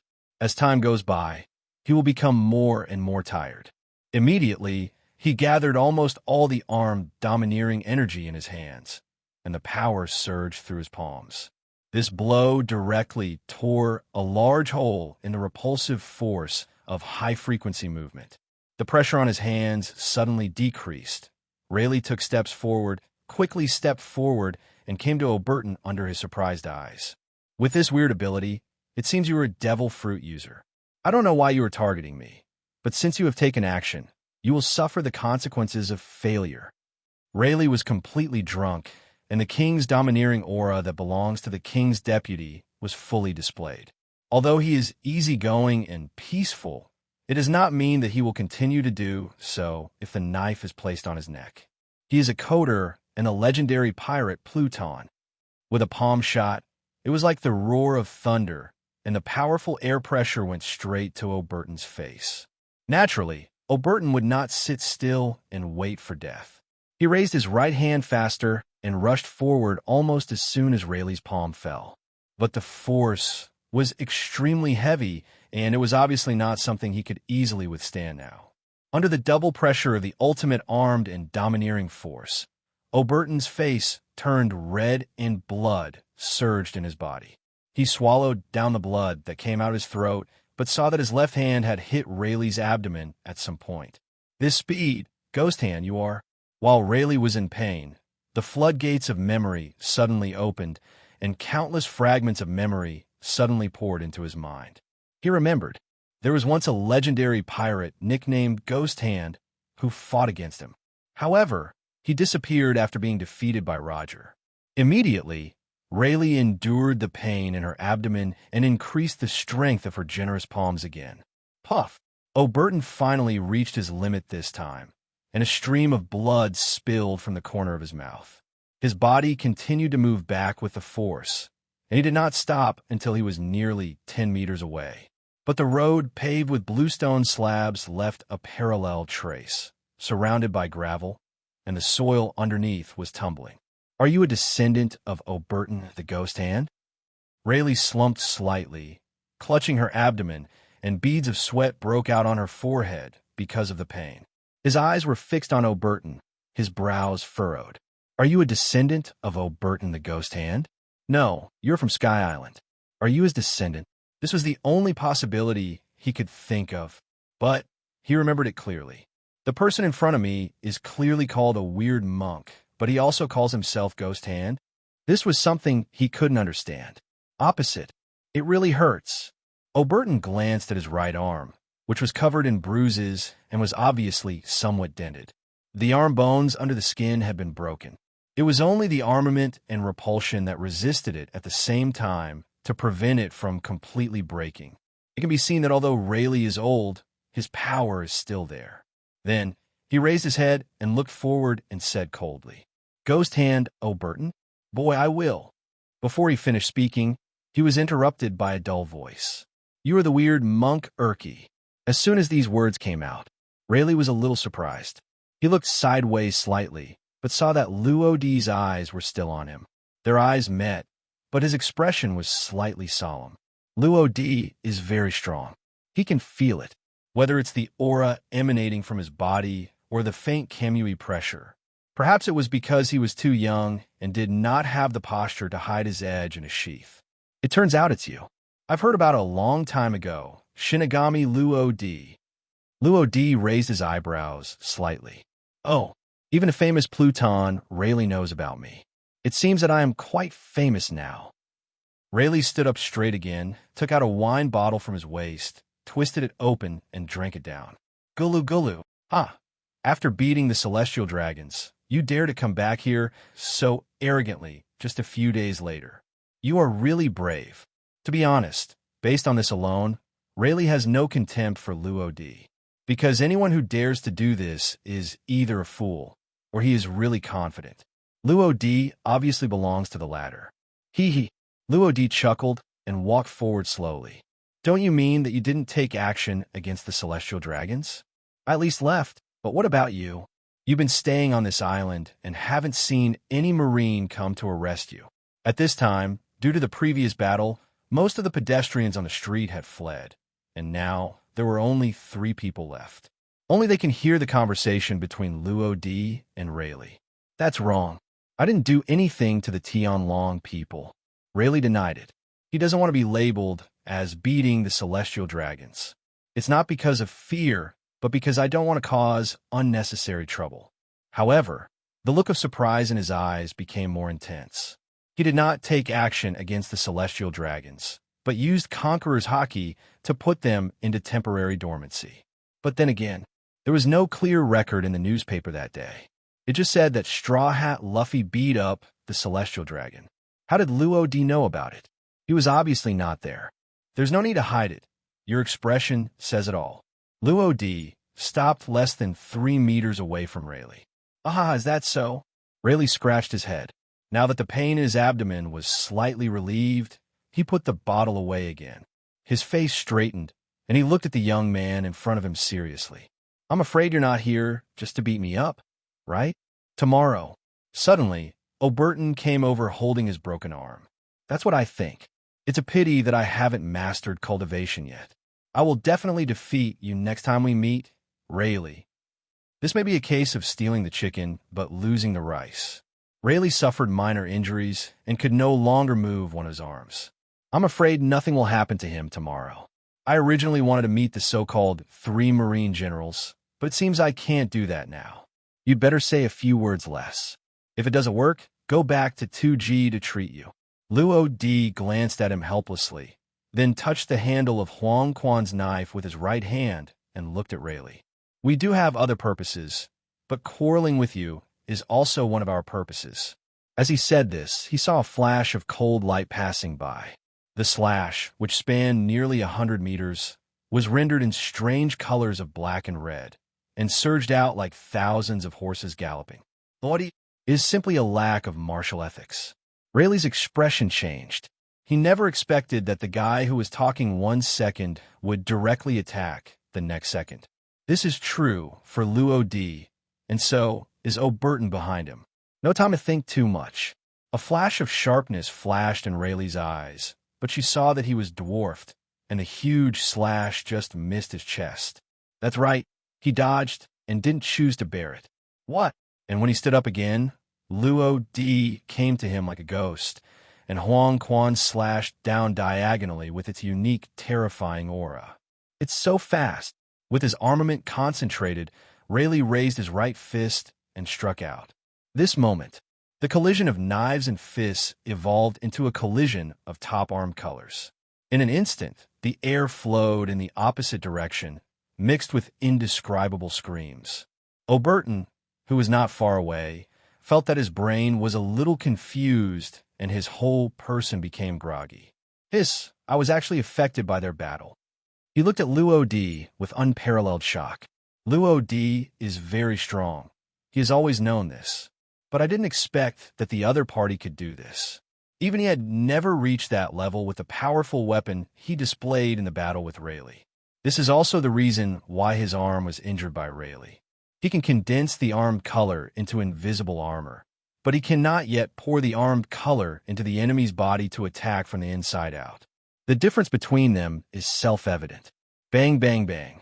The air slapped the ground, causing it to tremble slightly. Every time the fist and the long knife collided in the air, a little black thunder would be sputtered. In less than a minute, Luo Di and Rayleigh had fought nearly 100 times. Rayleigh had never experienced such a high-frequency battle for a long time. He was breathing heavily, and his face was covered with beads of sweat. After all, the body cannot withstand the erosion of time. He is old. His physical strength was clearly unable to keep up. Coupled with Oberton's punch, his body was even more unbearable. But Luo Di in front of him remained calm and didn't seem to have exhausted much energy. What? This won't work. Bang! Luo Di struck out with another ferocious knife, and Rayleigh was shocked and took half a step back. You are really a terrible person. Looking at Luo Di's young face, he sighed inwardly. But he also understood that he was being used as a whetstone. Buzz! Suddenly, Rayleigh's eyes narrowed, and an overwhelming momentum burst out, all pouring down on Luo Di. Tisk, you're not the only one who knows Conqueror's hockey, right? The corners of Luo Di's mouth rose slightly, and his aura was fully opened. In midair, two Conqueror's domineering energy collided together. The space trembled and seemed to be shattered at any time. This Conqueror's is so strong. The overwhelming coercion that escaped caused Oberton, who was standing aside, to retreat continuously. The roar produced by the collision of two extremely powerful Conquerors was like thunder falling from the world, deafening. It's true that Oberton will also be Conquerors, but since being defeated by Roger, coupled with the subtle changes in his mentality, he is obviously not as good as before. They were obviously one level shorter than Luo Di and Rayleigh in front of them. What a monster! Oberton retreated more than 10 meters, and then he felt that the pressure was no longer so great. It seems that I have to increase my training intensity in the future. What does it sound like to be left far behind by a junior? This time was also the first time he felt the depth of Luo Di. Besides, Luo Di still has unused fruit abilities, and he is already able to keep up with his physical skills and domineering power alone. It's not impossible to use all your strength to defeat Rayleigh. Bang! With the last roar, the pressure dissipated, and the two tyrannical Conquerors' domineering energies dissipated at the same time. Luo Di took a step back and frowned slightly. Rayleigh took 2 steps back, breathing heavily. He was injured to begin with, and now his physical strength was rapidly depleted. Luo Di could wear him to death just by exerting himself, etc. So he called a timeout. Luo Di did not continue to take action, and even sheathed Huang Quan. After a short fight, he didn't know if Rayleigh had any other trump cards, but for now he was higher than Rayleigh in terms of 3-color domineering and physical strength. If it was a life-and-death fight, he might be injured, but the one who would survive in the end would definitely be Luo Di. Of course, Luo Di had no intention of killing him. He glanced at Oberton, who was standing far away. Let him take revenge from now on. Then, he shifted his gaze to Rayleigh again and nodded slightly. It's just a temporary itching, no offense intended. Rayleigh was a little confused. What is going on? Is this the end? When did his words become so effective? Is he the one with the face fruit ability? Of course, Rayleigh is not stupid either. Without knowing the cause and effect, he would not believe a word of Luo Di's words. What's more, he couldn't relax at all due to the previous precedent of not respecting martial ethics. Unconsciously, he took 2 steps back. My hands are itchy for a moment. This joke is not funny. Luo Di shrugged. There's a guy named Simonton on my ship who loves gambling as much as you. Every time he goes out, he owes a lot of debt, which makes our life extremely difficult. When I saw you, I thought of him and couldn't help but take action. Cough. Oberton on the side almost froze when he heard this. If he remembered correctly, Smanton never lost much money at all, right? Not only did he never lose, he even brought back bags of gold and silver treasures every time. This made Smanton cry out loudly and unjustly. Oh, why are you laughing? Luo Di's sudden words made Oberton's face stiffen. No, it's nothing. What? Captain Luo Di. When are we leaving? Captain? Normally, Oberton would call Luo Di by his first name, but today he saw how powerful Luo Di was and was frightened by the sudden words, so he subconsciously called out the captain. Unexpectedly, this caught Rayleigh's attention. He knew that Luo Di's rhetoric was just a lie to him, but what he is more concerned about now is the relationship between Urki and Luo Di, which turns out to be Ulki has been conquered by Lodi.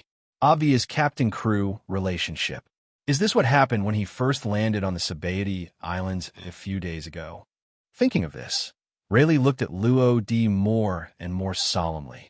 Supernovas are unruly guys who are unwilling to submit to others. He's seen a few too, and Luo Di, who can conquer the supernova, cannot be underestimated. What is their purpose of coming here at this time?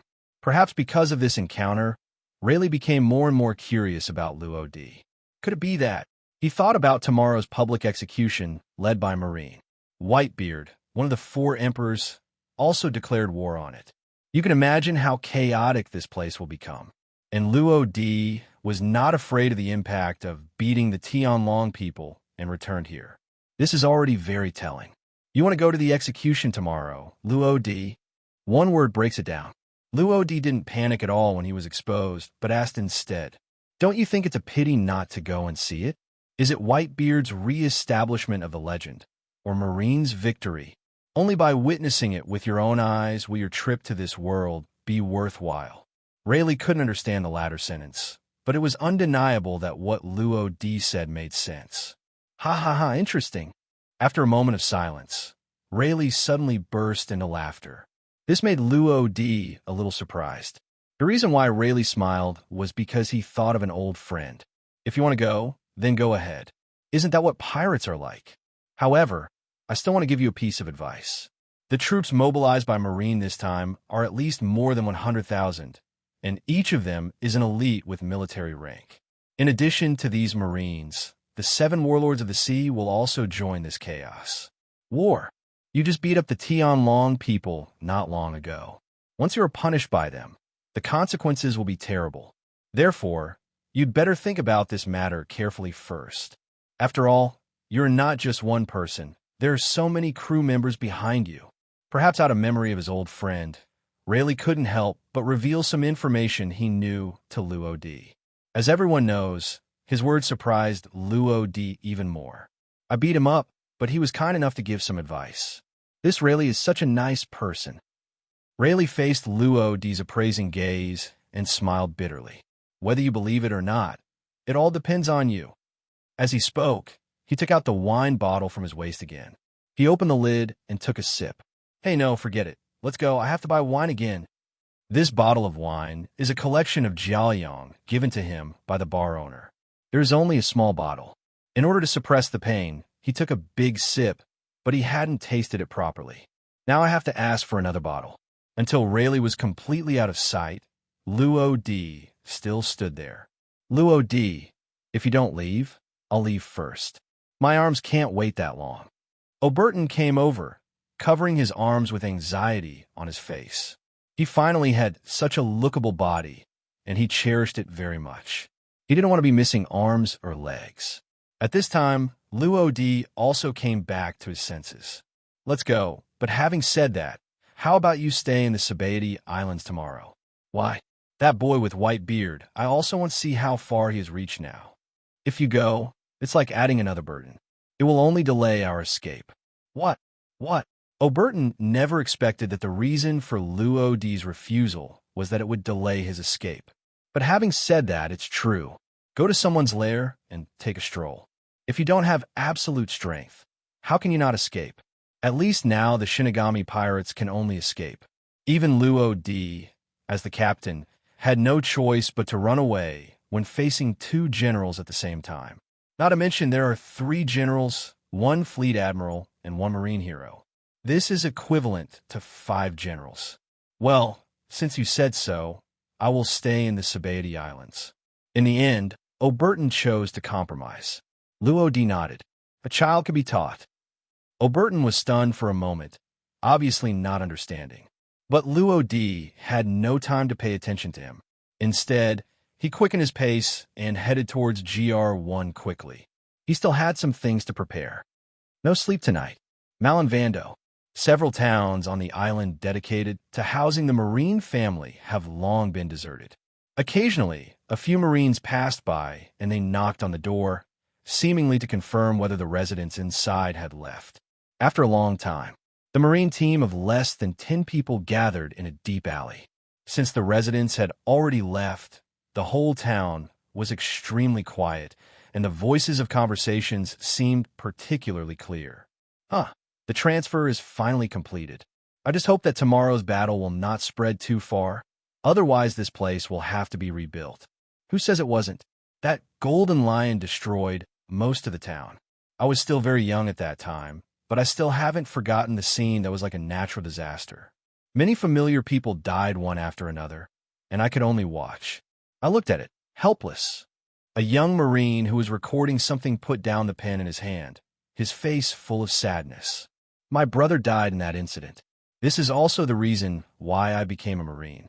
However, due to my poor health, it was difficult to be promoted, so I have always been able to work as a logistics soldier.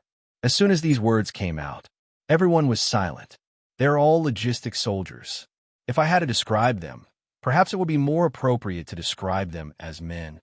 Otherwise, they would not be allowed to do this kind of thing to disperse the residents. Of course, logistic soldiers like them will have nothing to do with tomorrow's frontline battle. They are only responsible for post-war matters, settling the wounded and rebuilding houses. Although it is safe, it is also the most tiring job. To be honest, I've really had enough. What's the point of continuing such an endless battle? After so many years, can we really kill all the pirates? This time, the one who came here was Whitebeard, one of the 4 emperors, known as the strongest man in the world. His destructive power is enough to stir up the sea. Whether Marine headquarters will still exist is a question. Cannon fodder like us can only hide and wait to die. Anxiety and restlessness may be the current situation of most people. The leader of the logistics team rarely took out a cigarette in front of everyone, lit it silently, and took a deep breath. Believe in Marine. Victory must belong to us. The same thing happened on this island, and even in various sea areas. Marine versus Whitebeard pirates. Who is the final winner? The end result will impact the entire world. Central main building. Although it is late at night, the lights are still bright here, and there is no tranquility that should be at night. The hurried and slow footsteps made the atmosphere more depressing and dull. Quickly, go move a few more cannons and carry them to the harbor. The technicians will check it again, and there won't be anything wrong. The batch of special guns in the arsenal should also be distributed as soon as possible. The Marines are very busy. Warring States was sitting in the office, his brows furrowed, and he was writing and drawing with his hands. There was a pile of waste paper piled up on the left side. Layout is a hassle. It took a lot of energy, and it was already late at night, and there was obvious fatigue on his face. The black hair is also mixed with some white strands, which shows the vicissitudes of life. At his feet, a little goat with snow-white hair and a golden bell hanging around its neck was sleeping soundly, which was in sharp contrast to him. Fleet Admiral, why don't you take a rest? You haven't rested for a whole day. The adjutant stood guard at the door, unable to hide his concern in his words. Generally speaking, Zungwa would not let anyone else enter the office, but he was really busy these days, and he had to make a compromise. It's okay. If you're sleepy, go and rest first. After all, there's a big battle to be fought tomorrow, so it's important to recharge your batteries. Warring States waved his hand, and after finishing speaking, he continued to think about strategies. Suddenly, as if he thought of something, he picked up a stack of information on the right side. All recorded above are information about each pirate group affiliated to the Whitebeard pirates, from the captain and deputy captain to the various cadres. The above has analyzed some of their life experiences, major events they have done, and their personalities. The information is very detailed and specific. The best way to defeat your enemy is to understand your enemy. Sengoku has been analyzing this information for several days. Whitebeard is a person who attaches great importance to his family, which is basically a recognized thing. And his family are the pirates under him. Family is Whitebeard's weakness, and he is defenseless against them. And this can be said to be Whitebeard's only weakness. This is the breaking point. It should be feasible. A flash of light burst out from Zongwa's eyes. He knew what to do. Then he gave instructions to the adjutant, who was also full of fatigue. Tori, go get Akainu over here. Yes. Adjutant Tori scratched his head. Originally, he wanted to go down the slope and go to sleep.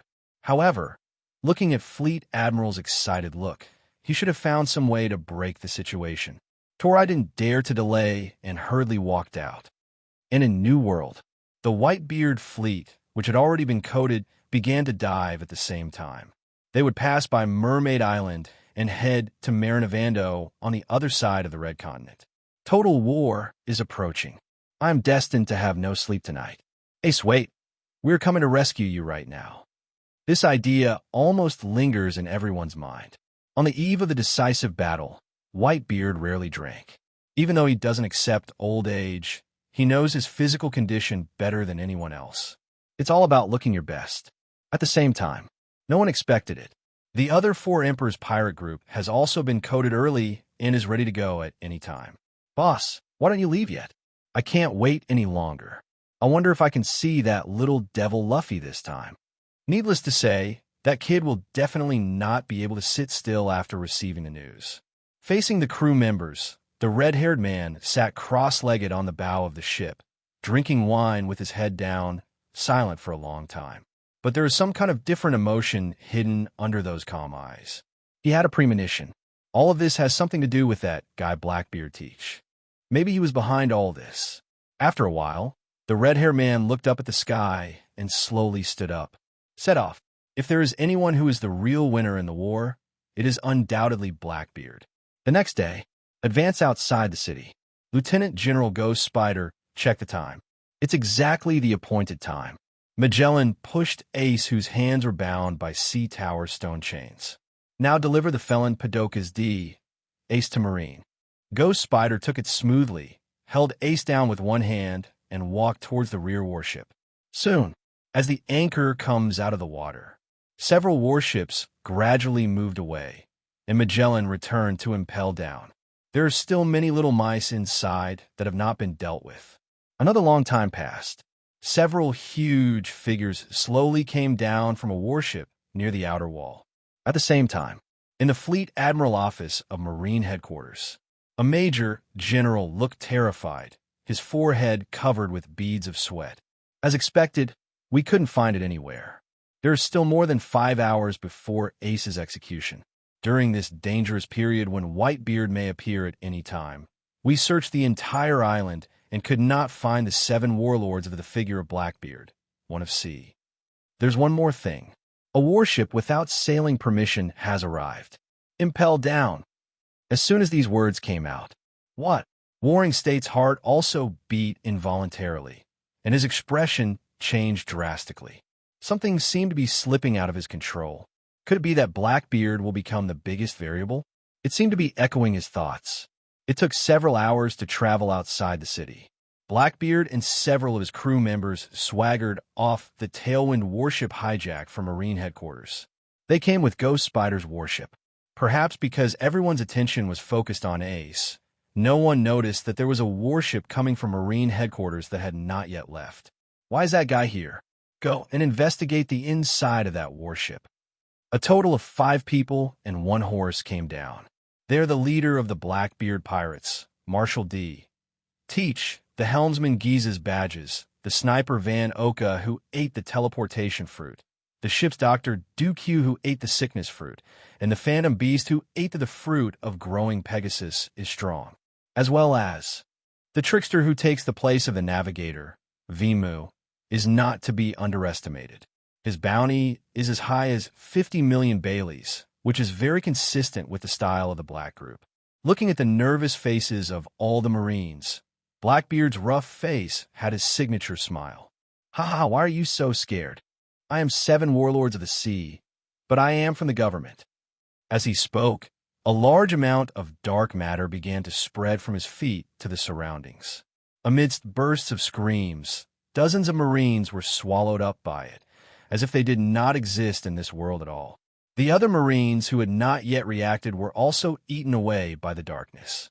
Only a few Marines who were a little further away took out their phone bugs and contacted the people inside Impel Down. It's 7 warlords of the sea, Marshal D. Teach. Swish. Suddenly, the hard iron door that was originally closed turned into square pieces and fell to the ground. Inside, a man wearing a black uniform and a white coat walked forward. I saw a long knife with a red scabbard and a red handle hanging on his waist, a wicked smile on his face, and a cigar in his mouth. The wild laughter suddenly stopped. Although there was still a smile on Blackbeard's face, it was obviously much lighter. I feel like I have a difficult guy to deal with. Is that guy Magellan? Shiryu moved his thumb slightly, revealing a sharp edge on the long knife on his waist. "You are Blackbeard Marshal D. Teach, right?" Blackbeard still stood where he was. "Ah, yes, who are you?" Snort. Shiryu smiled evilly. "Remember this name, Shiryu of Rain." After saying that, he turned into an afterimage and pressed closer in an instant. The thunderstorm was already unsheathed, like a bloodthirsty tiger, and the bloody aura was filled with endless malice. Not good.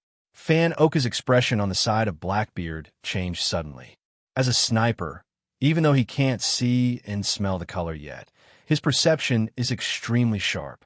That was the ultimate killing intent. Immediately, he moved his feet and moved more than 10 meters away, almost teleporting. Blackbeard was a little surprised. "What's wrong?" "That's right. Van Oka also took him with him when he teleported." However, no one responded to him, so Blackbeard had to turn his head and saw that Van Oka's face was particularly solemn. Looking back to the original position, I saw that there was a deep and bottomless pit left on the ground. The bloodthirsty aura mixed with the debris and dust rolled up in the air made it difficult to breathe. "Stand up. That's a slash." Such powerful destructive power shocked everyone in the black group. "Humph. I didn't expect that this could make you run away. It seems that I still underestimate you." Shiryu touched the sharp edge of Leiyu's knife, and his cold eyes were reflected on the blade, full of anger. If it weren't for Luo D's order, he would have been able to kill Du Q, Wei Mu, and Bajis who had not yet reacted in that instant. Pity. After all, you still have to stick to the plan. Looking up, he saw that the smile on Blackbeard's face had disappeared, replaced by a slightly solemn look. Although the blow he took hard was not fatal, the double pain was enough to make him worse than death. Not to mention, the main function of the dark fruit is to restrain those with abilities. The more skilled the enemy is in physical skills, the more Blackbeard has no choice before he gets the shock fruit. And the Shiryu of the Rain in front of him is not only a top-notch swordsman, but now he has mastered the armament hockey, making him even more difficult to deal with. "Admiral, it's a bit tricky. Your fate seems to have become a little confusing." Van Oka moved his fingers slightly and almost instantly finished changing the bullets for the sniper rifle. The monolithic telescope hanging on his right eye has locked onto Shiryu. At such a close distance, he can shoot Shiryu without aiming. "Ah, thief! Life or death depends on fate. Those who are afraid lose. If I can't even get through this door, then what's the point of me coming here?" Blackbeard waved his hand and grinned, revealing his incomplete teeth.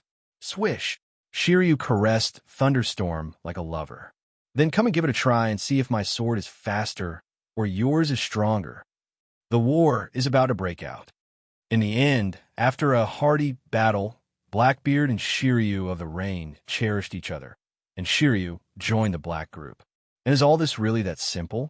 Although Blackbeard is an extremely conceited person, he also has many evil intentions. Otherwise, he would not have been able to hide in the white group for so long. "Hey, Shiryu, welcome again. I feel like you will become a good partner of ours." This sentence was full of profound meaning. Shiryu didn't say anything, but took out a few bottles from his pocket. "Magellan's poison is very powerful. Without an antidote, you will surely die. Time flies. There is still 1 hour left before Ace's execution." Sabaody Islands. A large crowd gathered under the large screen that projected the image through the phone bug.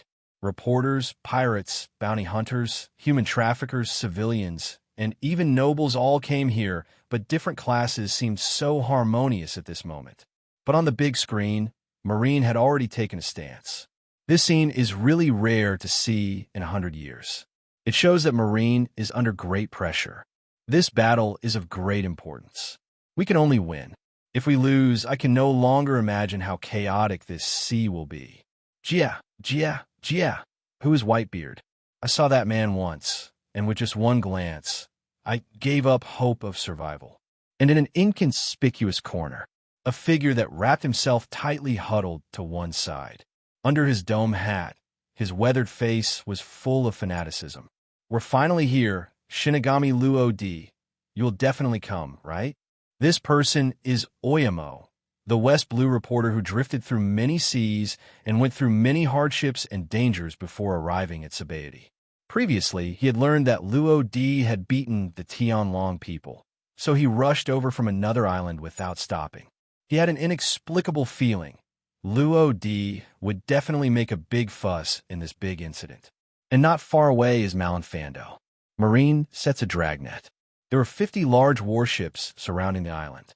The island is home to well-known Marines gathered from all over the world, and even the most ordinary ones have military ranks. There were more than 100,000 people in the dark area. In the crescent-shaped harbor, heavy cannons were aimed at the Central Sea area.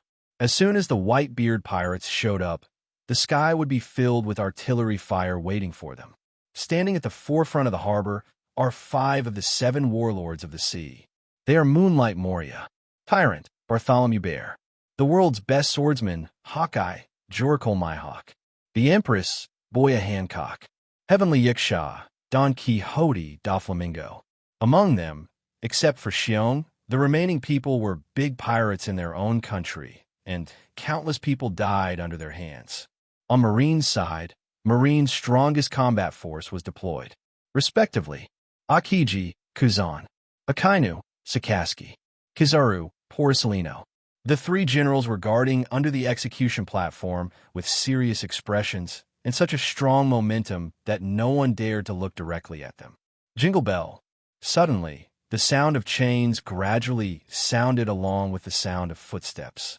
Almost instantly, everyone looked towards the stairs connected to the execution platform, but they saw several Marines escorting a young man with a naked upper body and a red bead necklace hanging around his neck, slowly walking towards them. From the white bearded skull logo engraved on his back, we can tell that he is the protagonist of this incident, Poor Casti. Ace, no, it should be more appropriate to call him Gold Ace. Tread bang. In full view of everyone, Ace walked onto the execution platform expressionlessly, with his knees bent and his head lowered. The 2 executioners on the left and right each held a sharp, long knife and crossed each other. This scene is very similar to the scene where Roger was executed in Roger Town. Is that still Fire Fist Ace? How did it become like this? He was so high-spirited before, but now he is so embarrassed. It's such a pity. He is still so young. If you give him 10 or 20 years, he will not be able to replace today's 4 emperors. Although the newspapers reported that he is of Roger's blood, have you ever thought about whether this is true? I think it's probably a pretense. I haven't heard of Roger having any heirs for so many years. It's a good thing now. Suddenly one appeared, and he happened to be captured by those damn Marines. How can there be such a coincidence in the world? Marine only revealed the relationship between Ace and Roger, but did not provide any substantive evidence. Therefore, many people are actually skeptical. Under the big screen on the Sabaody Islands, many people were looking forward to it, hoping that Marine would reveal more specific news. At this time, the Warring States period appeared. He walked to Ace's side, looked ahead, and took out the phone book. Ace, tell me your father's name. At the same time, in the distant sky, a pirate ship with black wings was moving forward quickly. On the deck, a 3-meter widescreen was placed on the bow of the ship, and what was displayed on it was the scene on the execution platform. After silence, Ace lowered his head. My dad is Whitebeard. Warring States shouted. Wrong. Ace retorted louder. Nothing is wrong. Only Whitebeard and no one else. Warring States ignored him, but told some news that could shock the whole world, and also confirmed the fact that Ace was Roger's bloodline. At that time, we kept our eyes open and searched desperately for the man's child who might be left on a certain island. According to the CP organization speculation, we came to an island in South Blue. Your mother, poor Trasti, Rouge, this woman's behavior went far beyond our common sense. She actually let the child stay in her belly for 20 months, and then she was exhausted when she gave birth to you. Passed away 1 year and 3 months after his father's death. A baby with the most evil bloodline in the world was born. At this point, Sengoku glanced sideways at Ace. There's no way you don't know. And this is the truth of the matter. At this moment, almost everyone was stunned. Aboard the Shinigami, Tom seemed to have stopped. After a long time, 2G scratched his ears, his mouth wide open, full of shock. 20 months. As a doctor, he knew that humans generally carry babies for 10 months. It took such a long time to give birth.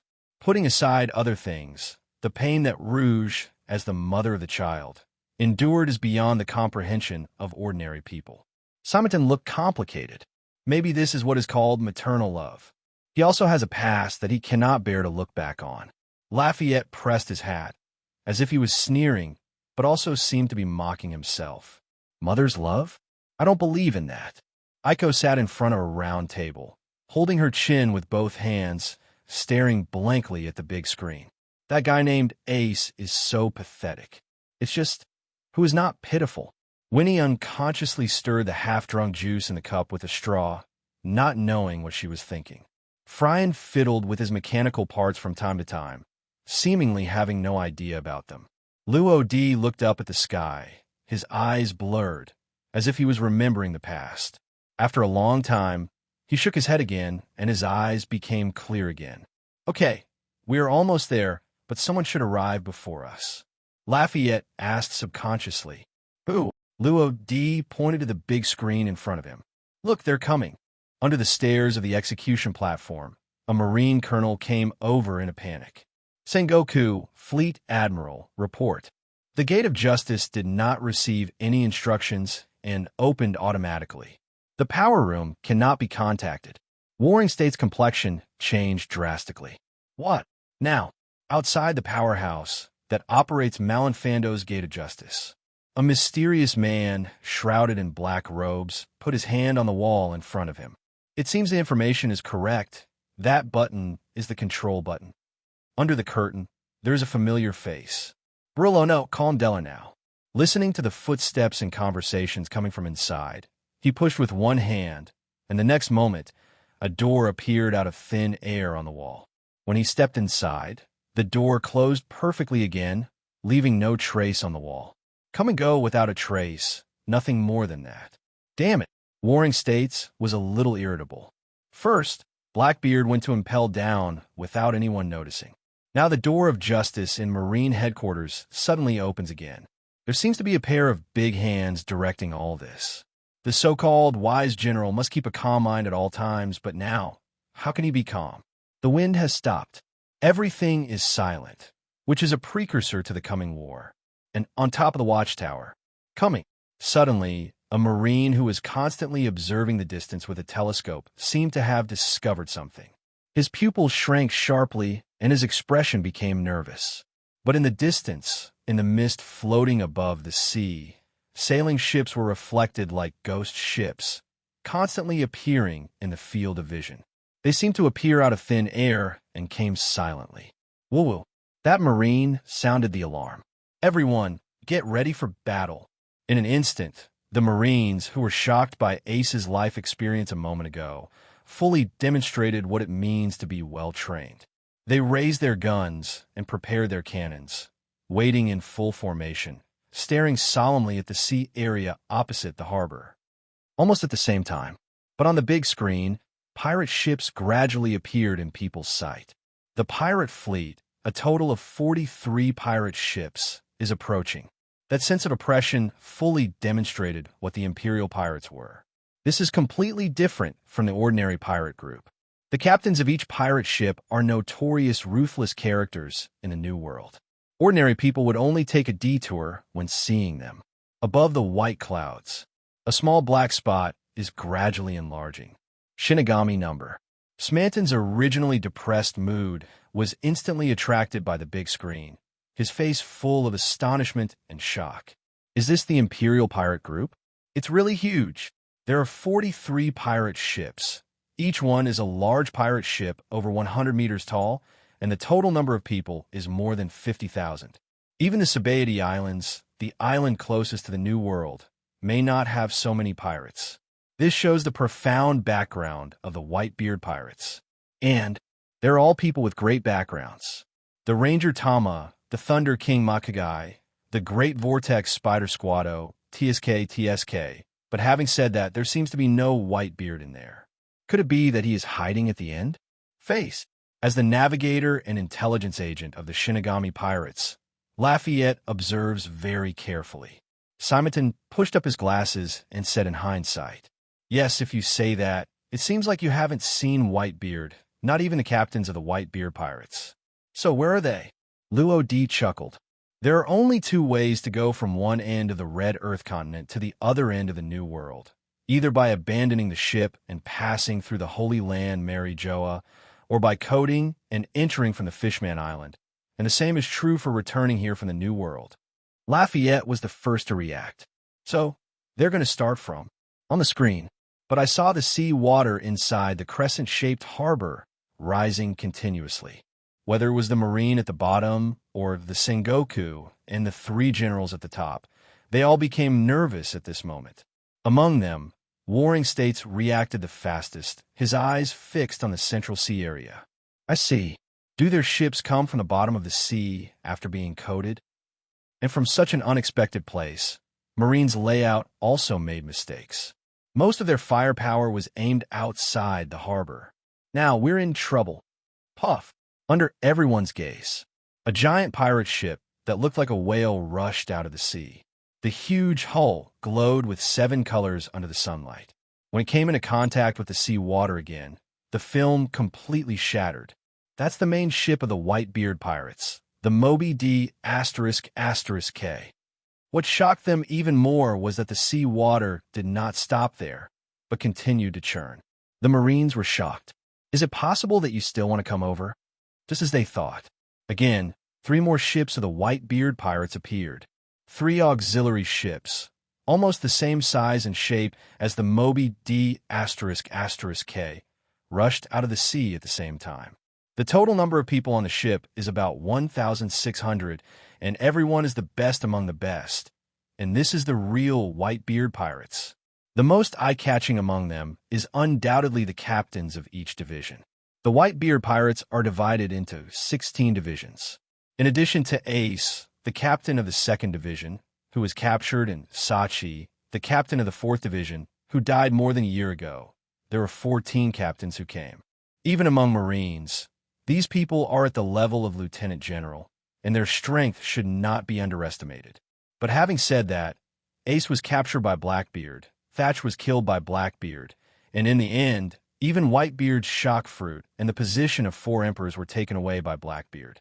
From a certain point of view, Blackbeard succeeded to the throne by stepping on the entire Whitebeard pirates. If it were Luo D, such a white-eyed wolf, he would definitely kill him immediately. A person who desperately longs for his family is ultimately persecuted by his so-called family. How pitiful, Whitebeard! Luo D looked at the screen quietly. At this time, the Whitebeard, who was strong and over 6 meters tall, stepped up the steps step by step and came to the bow of the ship. His crescent-shaped white beard is his most striking feature. The sea breeze is blowing on his coat, and his every move shows the domineering power of a king. This is an extremely terrifying man, with power enough to destroy the world hidden beneath his strong body. And the weapon he holds in his hand also has a great origin. Its name is Tsong Yunxia, and it is a supremely sharp sword with only 12 weapons in the world. Warring States, we haven't seen each other for decades, right?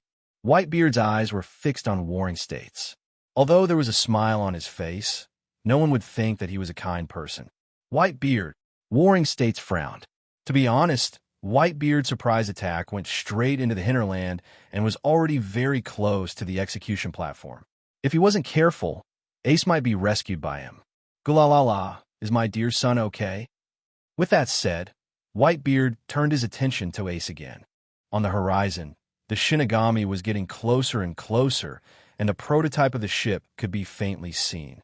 Then Whitebeard, this magnanimity is worthy of the 4 emperors of New World. Is that Whitebeard? This magnanimity is worthy of the 4 emperors of New World. Over Malinvando, aboard the Shinigami, Lafayette stood on the edge of the boat, lowered his head, his sight was fully opened, and his vision was enhanced. He could already see the white beard clearly. Simonton was still staring at the screen, rubbing his chin. I feel like neither of us combined is a match for him. Tuji shrank to one side. His body seemed to be trembling slightly because of fear.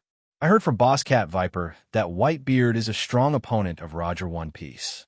Their strength is almost the same. Luo, Captain Luo D, do we really want to go down?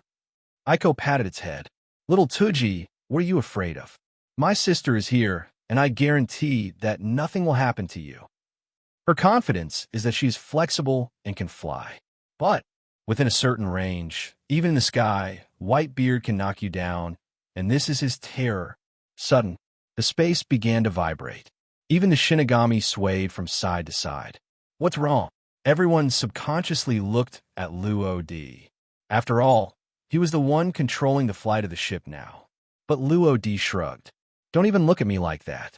It was Whitebeard who did it. If you don't believe it, just see for yourselves.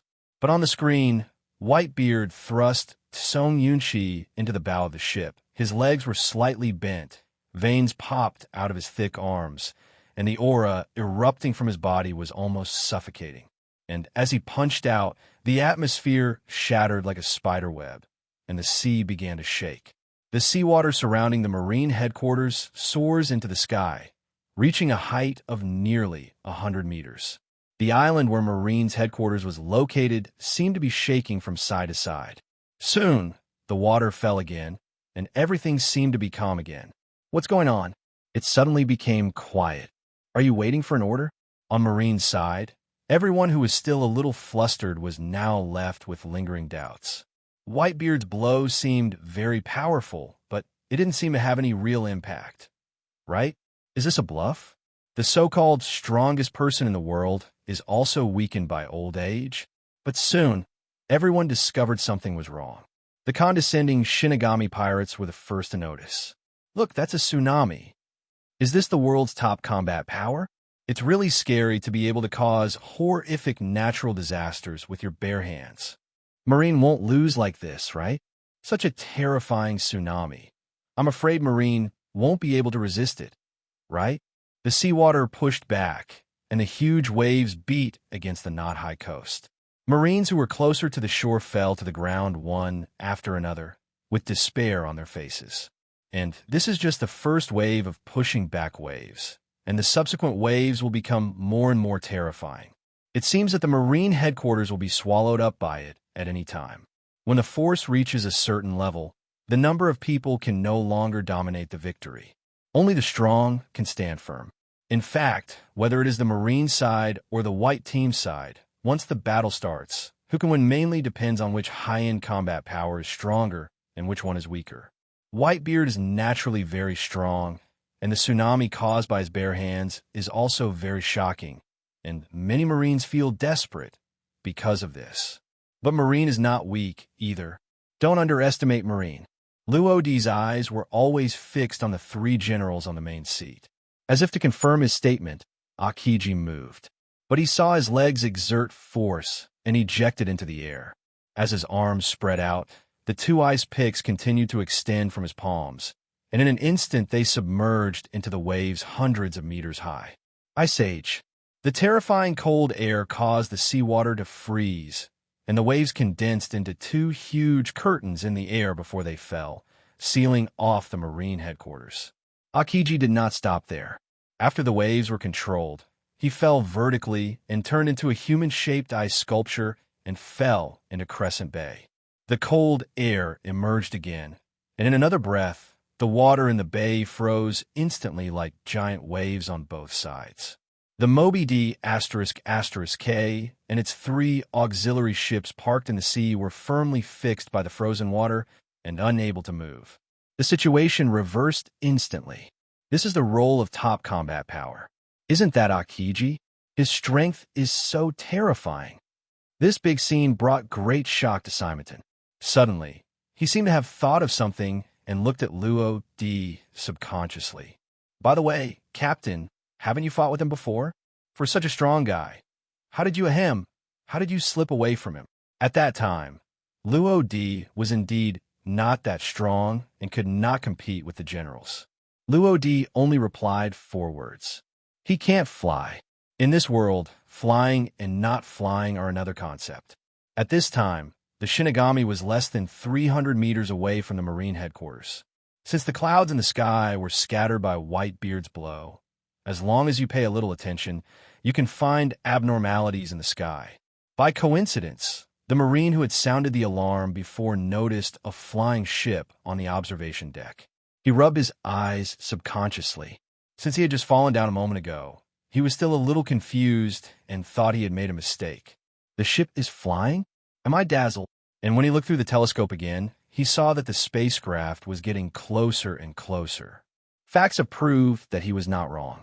Moreover, the two people standing at the bow of the boat seemed familiar to him. Seems like I've seen it somewhere. But for a while I couldn't remember who it was. It turns out to be true. Could it be that the Whitebeard pirates arranged a backup plan to conduct an airstrike? Since he didn't think of it, he subconsciously regarded them as reinforcements for the White Regiment. Shocked, he was just about to report the incident when he saw the young man on the bow suddenly stretched out his right hand and flicked his index finger at him. What does he want to do? As soon as this idea emerged, he lost consciousness and his body fell backwards at the same time. And between his eyebrows, a blood hole like a plum blossom penetrated directly into his brain. TSK, I was discovered. Luo D clapped his hands.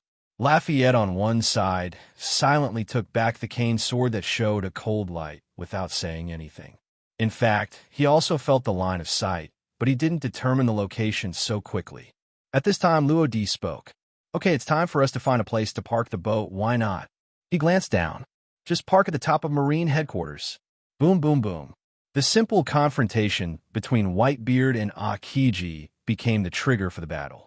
We have the most powerful general of the Marine headquarters here. The Whitebeard pirates have nothing to be afraid of. The Moby D **K was fixed by the ice, so this was undoubtedly the best time to attack. Fire. Under the control of the Marines, the fort placed at the harbor fired powerful cannonballs one after another. Of course, the Whitebeard pirates would not sit still and wait for death.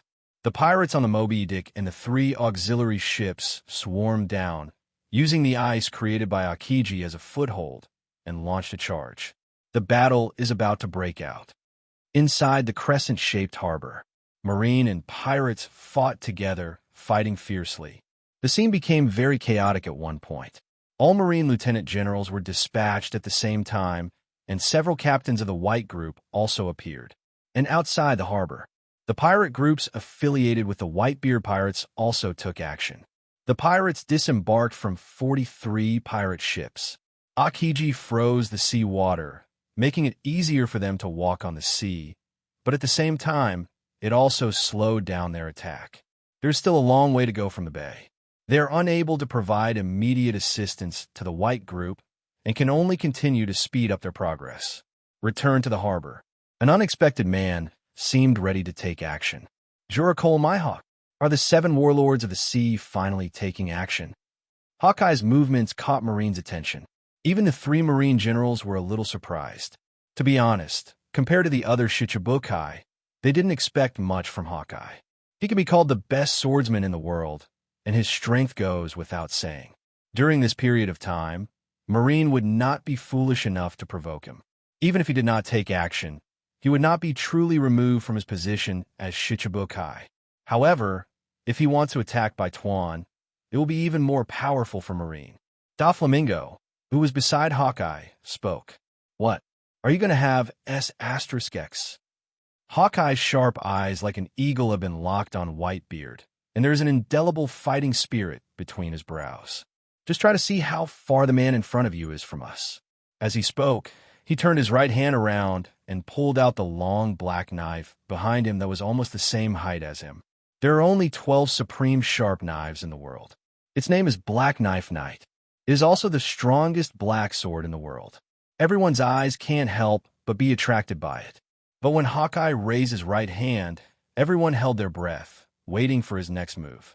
Under the watchful eyes of everyone, the eagle's eyes moved. Swish! The knife moves and the wind rises. Every move reveals a frightening momentum. But his hand suddenly stagnated just as he was halfway through the chop. He could not move up or down and just hung in midair. And his golden eyes suddenly turned, his head tilted slightly and finally settled diagonally upward. Everyone looked at him. Is that a boat? When did there be a ship on top of the Marine headquarters? Wait a minute, that seems to be a pirate ship. It trampled Marine's headquarters under its feet. This is a complete slap in Marine's face. Are they from the Whitebeard pirates? Damn it, what do they want to do? The Marines glared angrily, while the pirates looked curious. Because the Shinigami was located so high up, they couldn't see the pirate ship's flag clearly, so they couldn't identify who it was. Your perception is really sharp. Luo Di looked down and met the sharp gaze of Hawkeye. In an instant, an undercurrent surged. The two sides just looked at each other, and no one gave in.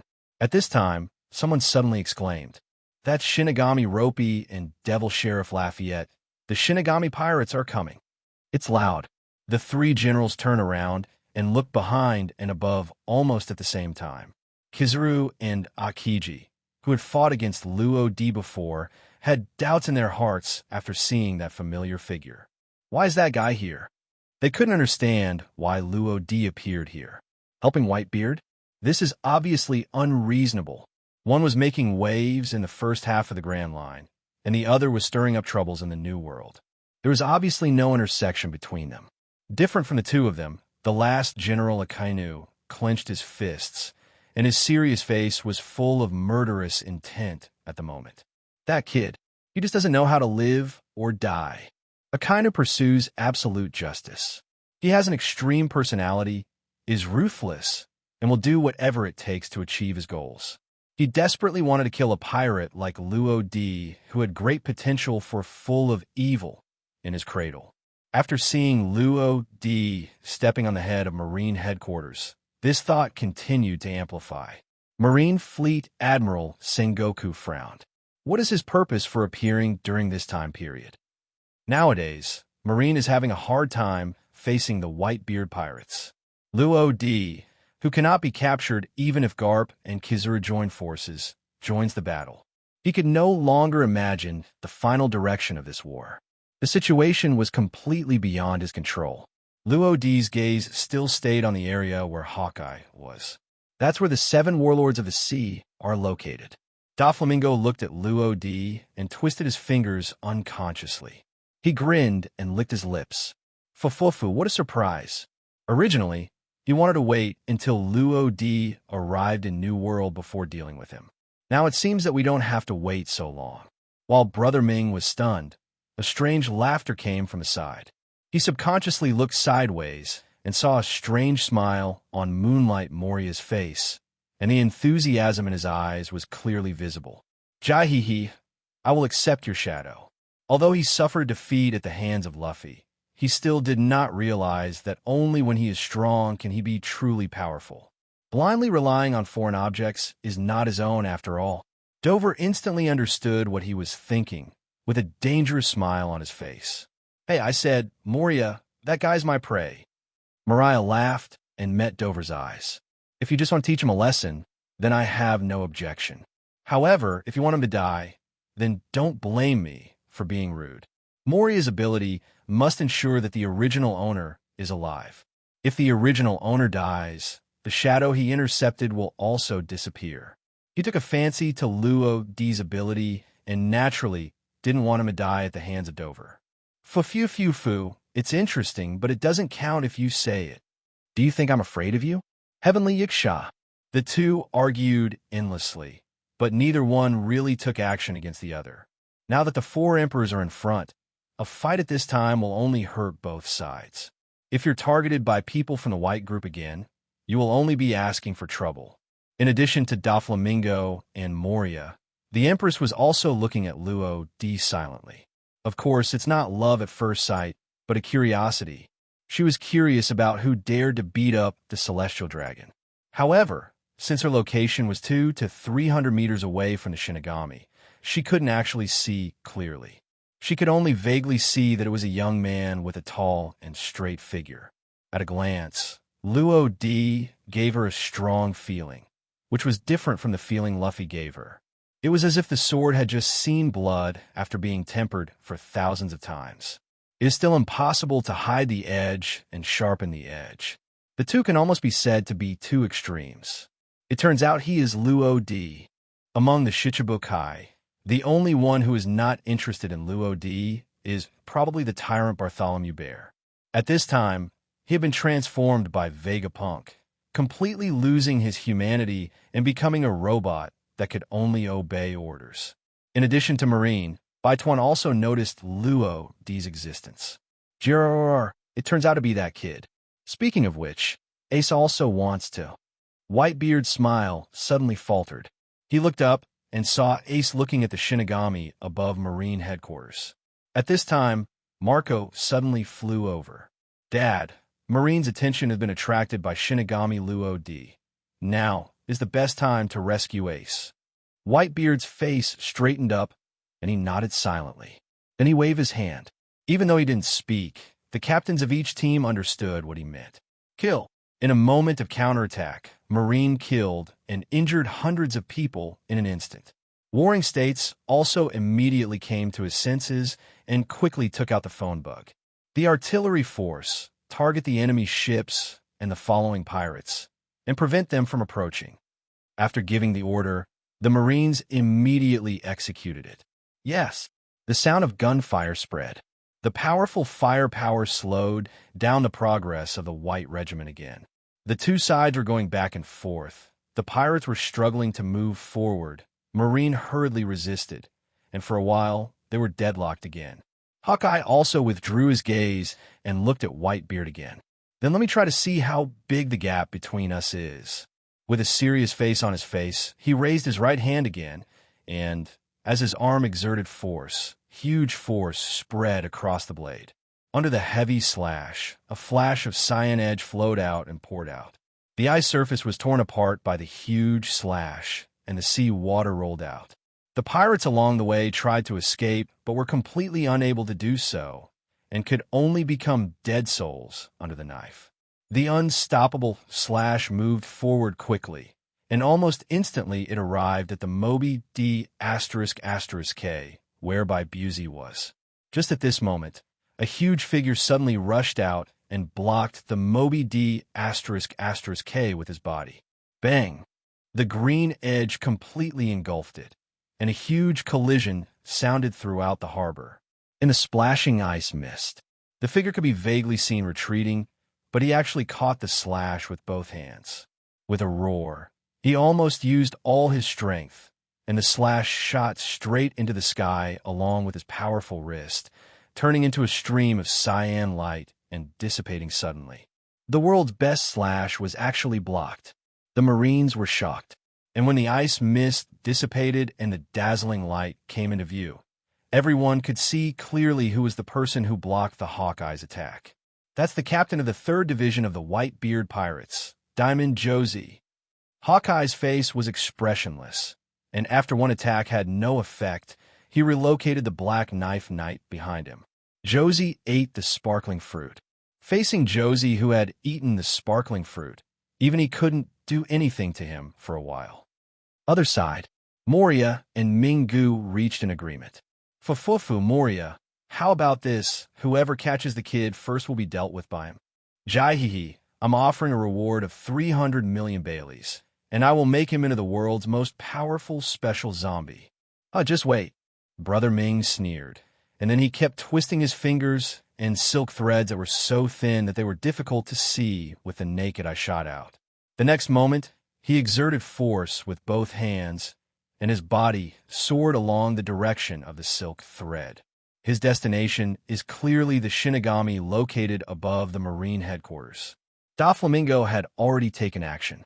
What was a bit surprising was that Moria didn't panic at all, and even had a weird smile on his face. Jaihihi, Doflamingo, do you think you're fast? No one noticed that a dozen black bats were approaching the Shinigami at a faster speed. On the Shinigami, Luo Di stood quietly on the bow. Although the Warring States period discovered the existence of the Shinigami pirates, they did not send anyone to specifically target them. Instead, it was Doflamingo and Moria, who were 7 warlords of the sea, who took action.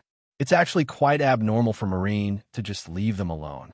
This made Luo Di have to wonder whether Sengoku knew about the grudge between him and Doflamingo. Otherwise, how could he be so arrogant? However, other things aside, since everyone was hit in the face, how could he just sit back and watch? Then he looked around and glanced at everyone. Which of you would like to meet the 7 warlords of the sea? At this time, Ming-Ji's fruit has not yet awakened. Moria's own strength was greatly reduced because of his self-degradation. With their current strength, to be honest, Tuji, who is transformed into a dark lion, might be able to completely torture them. But I saw Aiko raising her little hand first, looking excited. Brother Luo, I'm going. Lafayette pressed his hat. Then let me serve the other one, Captain. Under the cover of seeing, hearing, and color, they all felt it. There are 2 people coming. But Luo shook his head. Let me handle the guy who looks like a flamingo, and leave the rest to Aiko. Let him end the grudge between him and Brother Ming. The captain had spoken, and Lafayette could only nod. Let's go. Immediately, the black Shinigami cannon covered him, and Luo jumped up and flew down. Aiko transformed into a white electric arc and disappeared in an instant. Bang! The fastest Aiko immediately intercepted the swarm of flying bats created by Moria using his shadow. 30 million volts, Thunder God's spear. I saw her right hand holding it empty, and the thick spear formed by the intersection of thunder flashed with dazzling light. The white electric arcs wrapped around him exploded in the air like silver snakes. The air continued to heat up, and the aura of destruction became stronger and stronger. Go! When the momentum reached its peak, Aiko flicked his right hand fiercely, and the thunder spear turned into a silver stream of light and cut through the sky, instantly engulfing the group of black bats. Almost at the same time. Oh, what's going on? It hurts. Moria, who was still smiling strangely below, seemed to have suffered some invisible attack, and his face suddenly stiffened. The one at his feet lost his balance and fell to the ground. He was seen rolling around on the ground, holding his belly with both hands, his expression unusually ferocious and twisted. Scatterbats are part of Moria's shadow. Normally, this invisible thing can ignore any damage. Therefore, even if the shadow is attacked, Moria's body will not be harmed. His shadow mage is based on this principle. And the stronger Moria's body is, the stronger the shadow mage will be. But now he has ignored this. In a sense, Moria's ability is quite invincible. However, the existence of Haki greatly weakened his ability. In other words, powerful Haki restrains all devil fruits to a certain extent. Aiko's Thunder God Spear is equipped with extremely strong, armed, domineering energy. Although it hits the shadow, it can cause a certain degree of damage to Moria's body. One does not pay attention to body training, and the other does not carefully develop fruit abilities. After being destroyed by Kaido's group, Moria is depressed and has been going downhill. If he could persist in tempering himself, even if he only learned the most common form of armed domineering, he wouldn't be in such a mess as he is now. Haki can restrain those with fruit abilities to a certain extent. The stronger the domineering force, the more obvious the restraint effect. However, if an ability user learns domineering and can wrap his domineering energy around his ability, it will not be as simple as 1 + 1 = 2. Now, Aiko, who can wrap his domineering power around the thunder, is simply a dimension-reducing blow to Moria. The two of them are not on the same level at all. Is this what's called 7 warlords of the sea? Aiko followed the swarm of broken black bats that fled hurriedly to the bottom. This is a small, deserted, empty space. Groups of Marines can be seen behind, and beyond that is the execution platform and the harbor where Ace and Sengoku are. You're really weak. After Aiko landed, she looked at Mariah, who was squirming like a fat maggot, with a look of boredom on her pretty face. She thought how powerful Shichibukai was. Are you kidding? You can contain the 4 emperors? Marine really knows how to deceive himself. After staying with Luo for a long time, she also knows some of the situations on the sea. The Shichibukai system is Marine's method to contain the New World 4 emperors. However, after seeing Whitebeard's ability to cause natural disasters, Aiko had doubts about Shichibukai. Moria's incompetent performance confirmed her suspicion. B asterisk asterisk asterisk asterisk asterisk D. Who are you? At this time, Moria finally recovered. When he raised his head, he saw a tall and pretty woman. A ponytail swayed slightly, mixed with a few rays of heroic spirit. The big pink bow hair accessory adds a bit of girlishness. But such a seemingly harmless girl was able to defeat his shadow without any harm. This is simply incredible.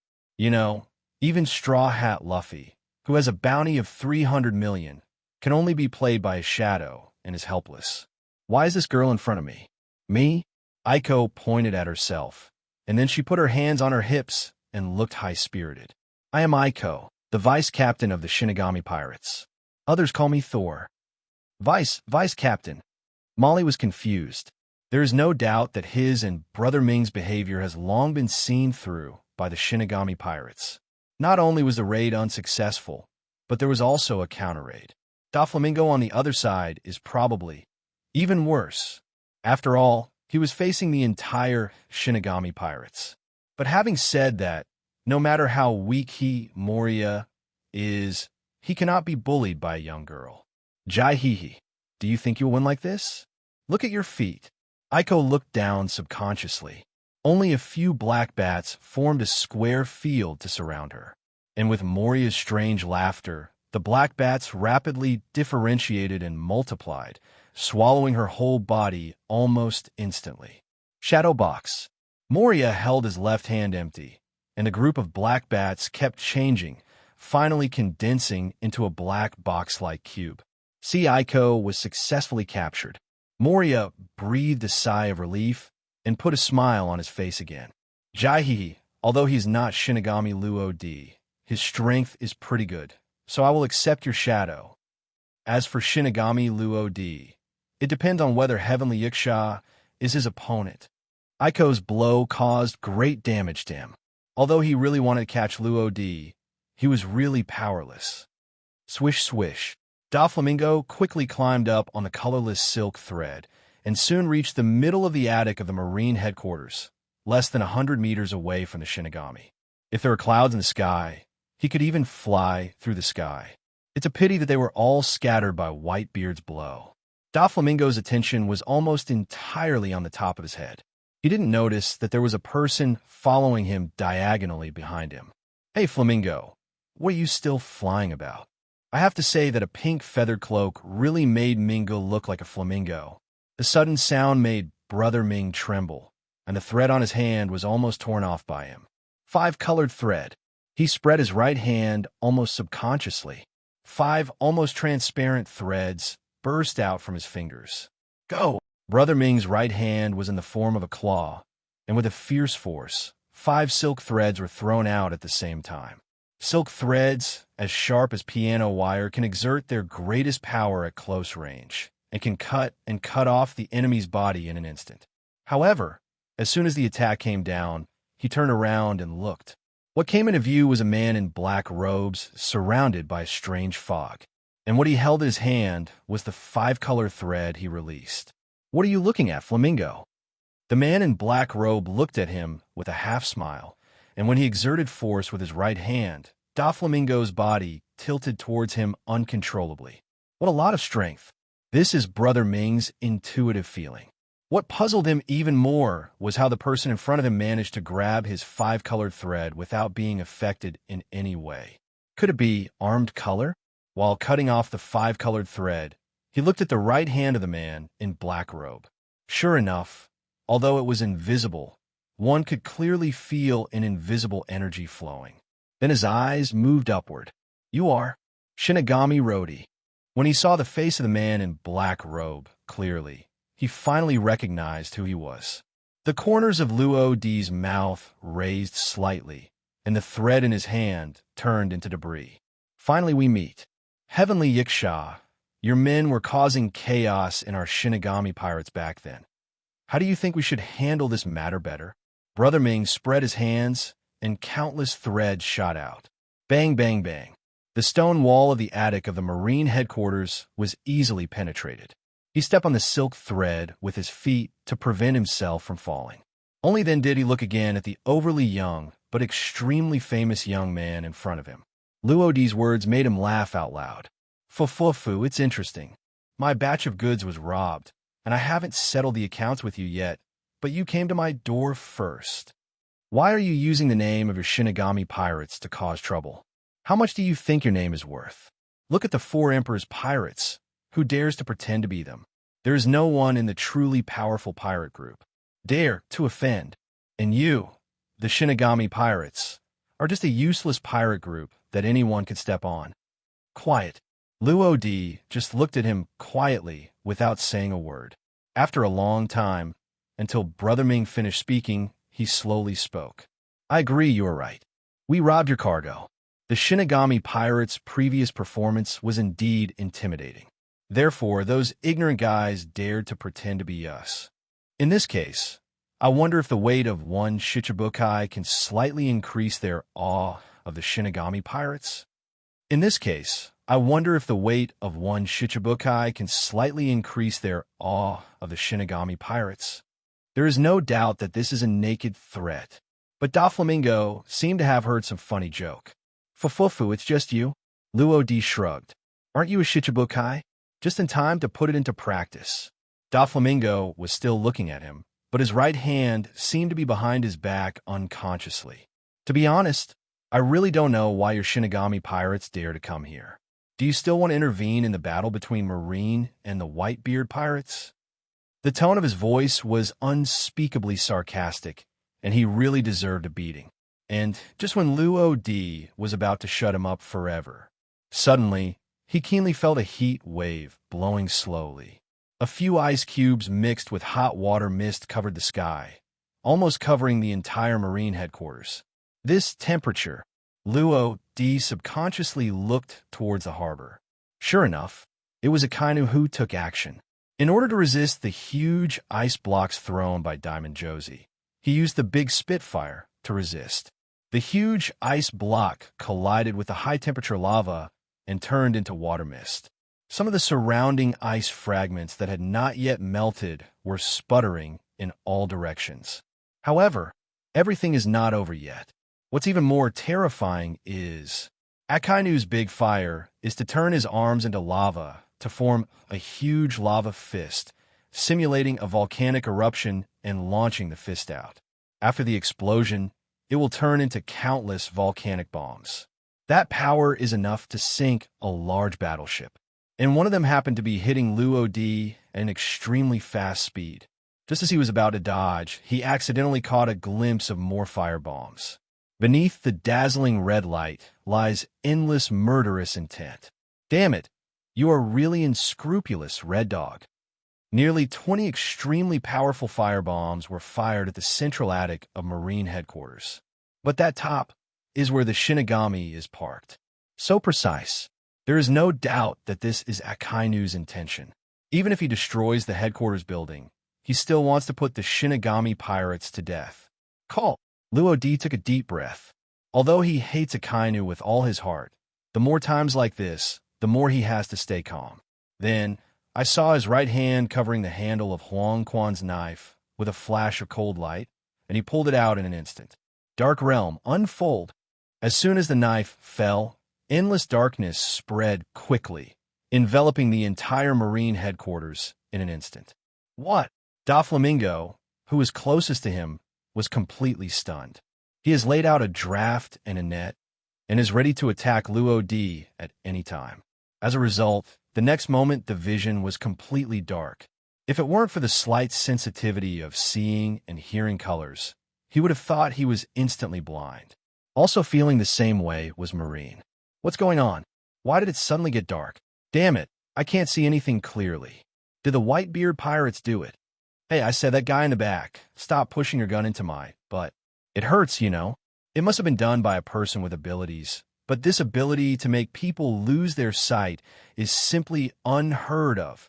The Whitebeard pirates were also in chaos. Despicable Marine, what despicable methods did you use to blind my eyes? Hey, this water is so hot. Can anyone tell me what's going on? Now we are in trouble. Can we just let others control us? No, we still have Dad. He must have a way to crack it. In this field, apart from the members of the Shinigami pirates, The only one who knows the truth is Kizaru, who has actually entered the Dark Realm and successfully eliminated it. How scary, Shinigami Rodi. I didn't expect that guy to actually take action.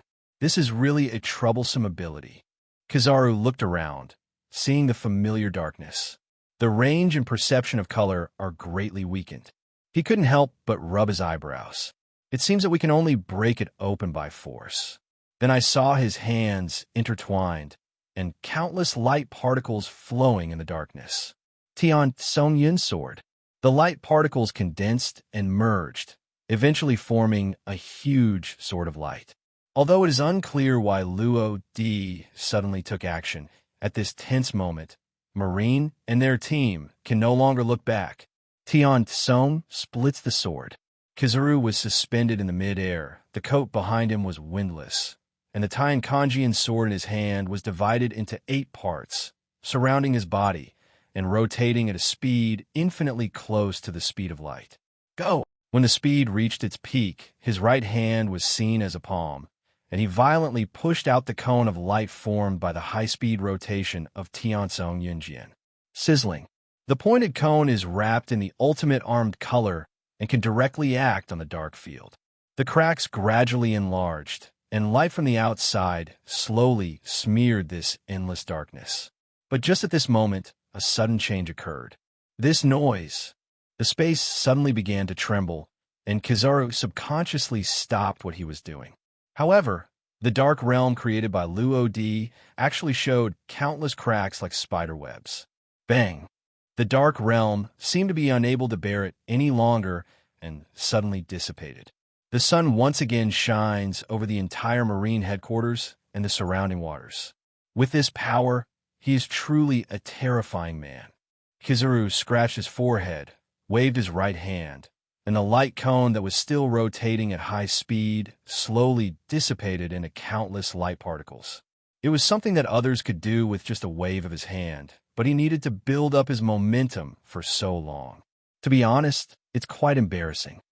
Luo Di did not expect that his dark realm would be broken so quickly, but at the last moment he still succeeded in diverting the fire bombs flying towards the Shinigami.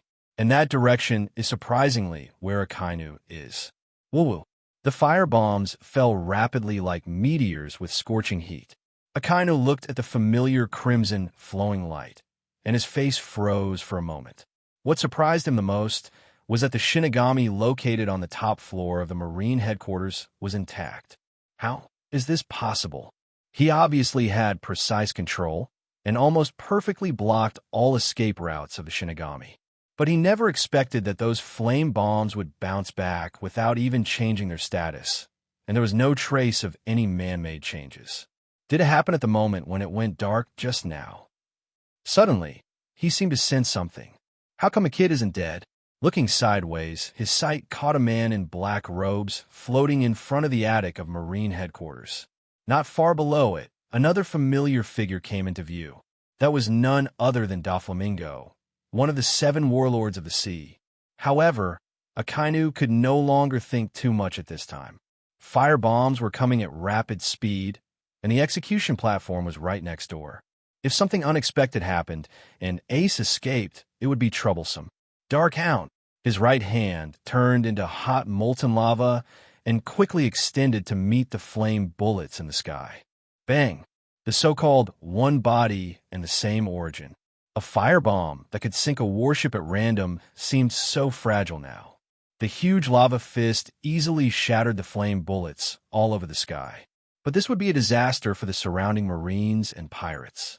The flame bombs turned into countless high-temperature rock blocks, and the coverage area became wider. No, run quickly. It hurts. Be asterisk, asterisk, asterisk, asterisk, asterisk D. That was an attack by Mr. Akainu. Can anyone tell me what happened? The indiscriminate attack instantly killed and injured nearly 1,000 Marines and pirates.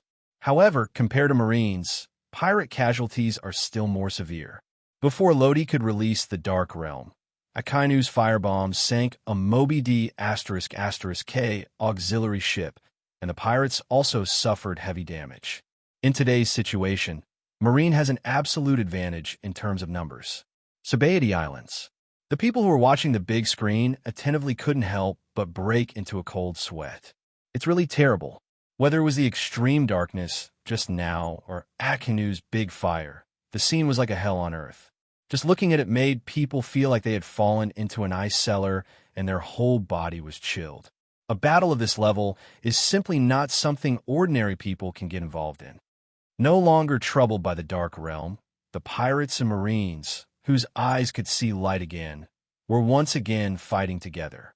The captains of each division and marine lieutenant generals were going back and forth, and it was hard to tell the winner. The sound of gunfire and the clash of swords mixed together, making it extremely harsh. Whitebeard was still standing on the bow of the Moby D***K, protected by Marco and Diamond Josie. Even if he didn't take action, the flying shells would not pose any threat to him. However, in order to break through the dark realm just now, he spent a lot of energy. The shock fruit is very strong and is known as the strongest paramecia, but it requires extremely high physical support to activate it. It would be heaven-defying if it could be activated at will. In addition, Bybeard is now old and seriously ill, and he really feels like he's running out of gas. This battle cannot be dragged on any longer. Whitebeard refuses to accept old age, but he is also well aware of his own situation. The next step is up to you. Then he turned his head slightly and looked behind him with his peripheral vision. Bang, bang, bang. As if something huge was moving around, the sea surface suddenly shook, causing the sea to boil. The island where Marine's headquarters is located shook slightly. What's going on this time? But behind the Moby D***K, a huge humanoid monster nearly 40 meters high was seen approaching. Every step can cause quite a shock. The Marines were shocked. Fire, fire quickly. However, even the specially made cannonballs still couldn't stop the monster's progress. The cannonballs hit him like an itch, without causing any harm to him, and he just slashed casually and easily destroyed a Marine battleship with a long knife in his hand. The huge disparity in strength and size made the Marines despair. Lieutenant General, he also had a solemn look on his face. Are they the descendants of Oz, the fate of the country? Doberman, who was guarding him, frowned. It's just huge. Even Marines' mid to high-end combat power feels troublesome. In comparison, Baituan was very excited. It's Little Oz. Well done, come on. The scene once became anxious.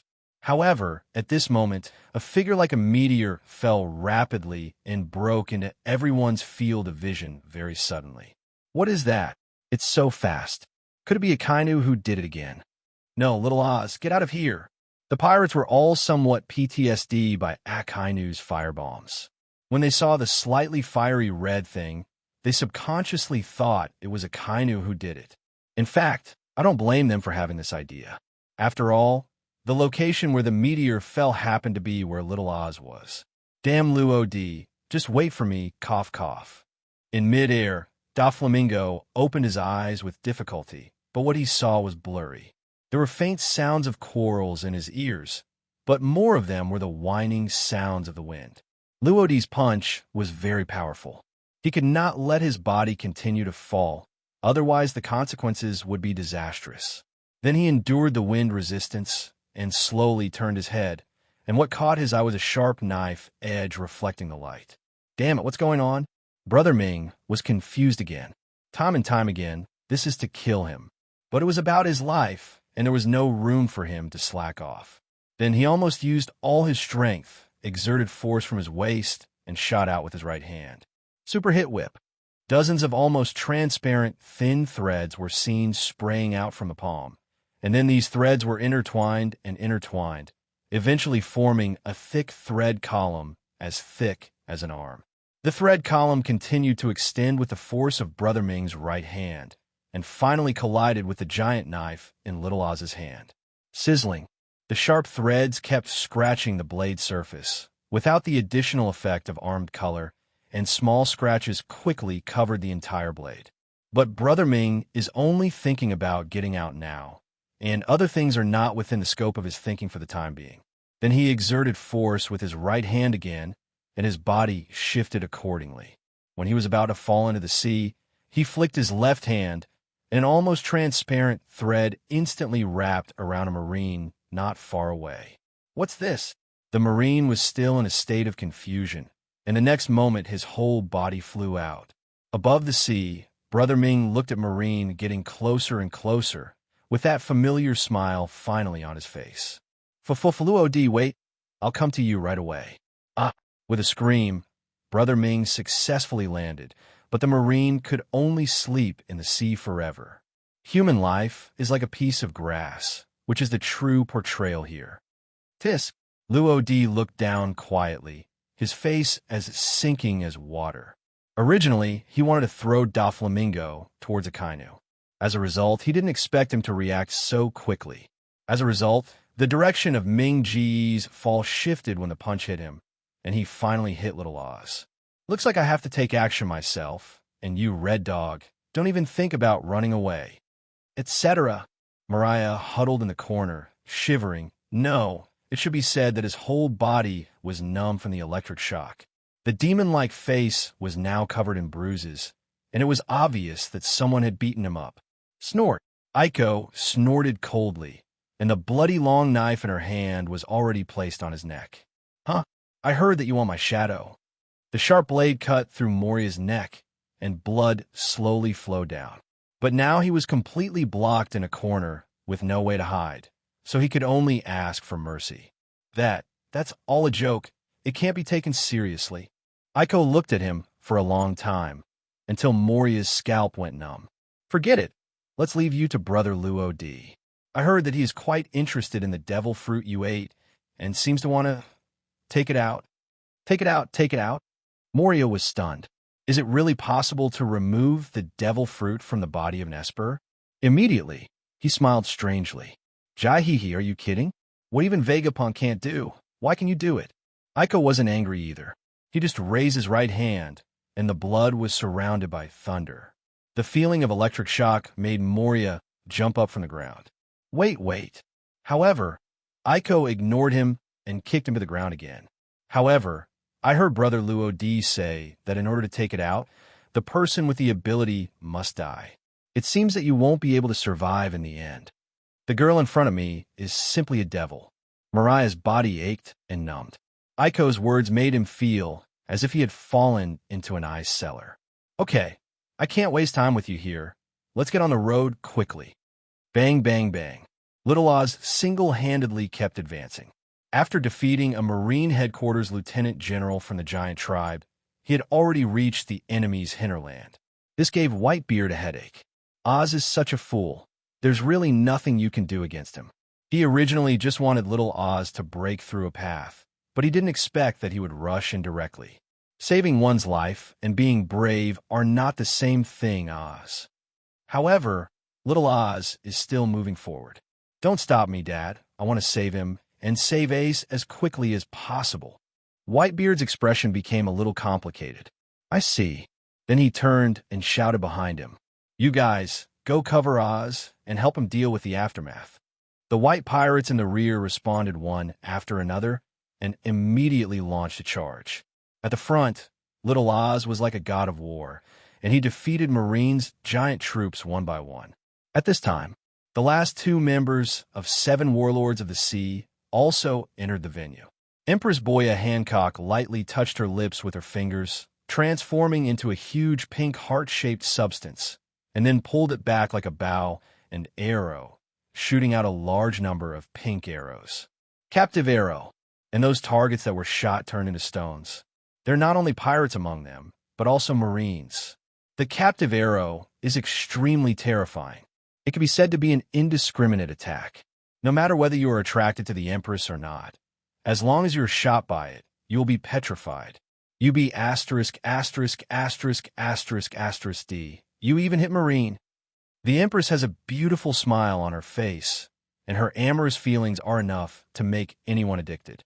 For men, it doesn't matter whether they are friends or foes. Although I have agreed to fight Whitebeard with you, it does not mean that I am your companion. I hope you can honor your agreement as my concubine. The Marines are done with it. Are you kidding me? The Empress' right hand half covered her face, and there seemed to be pink bubbles all around. For the sake of my peerless beauty. The Marines all covered their chests, confused, and their faces turned red. For a while, no one could criticize him anymore. And not far away, the tyrant Bartholomew Bear opened his hands and looked up to the sky. As the meatball in the palm continues to eject, the air is blocked and compressed into the shape of a bear's paw, and finally condenses into the size of a fist. Bear paw impact.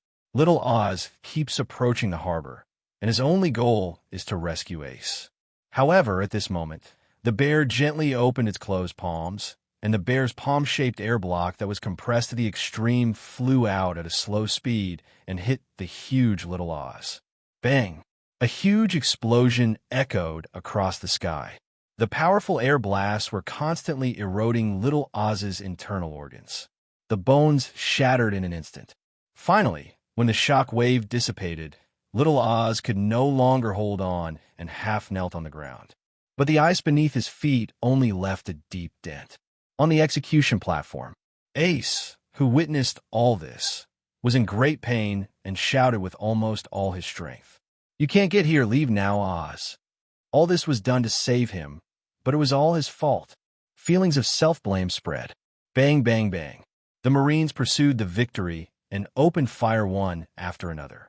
Little Oz's huge body has become the most conspicuous target. Even if the aim is wrong, the cannonball can hit him perfectly.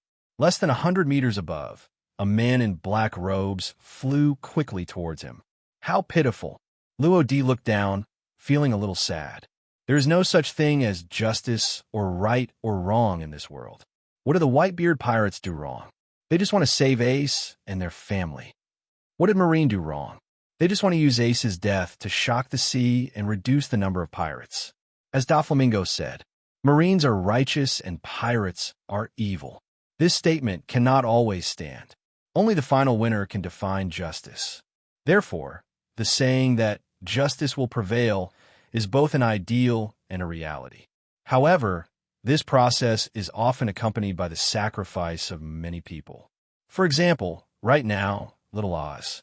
We can't fall down so easily. We must at least kill one Shichibukai.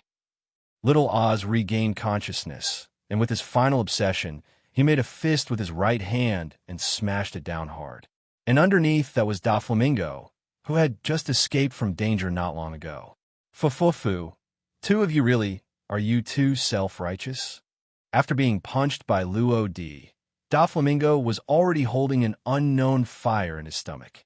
Now Little Oz came to target him again, completely igniting that fire. He needs to vent, and the huge Little Oz is undoubtedly the best punching bag. Then let me do it to you, demon.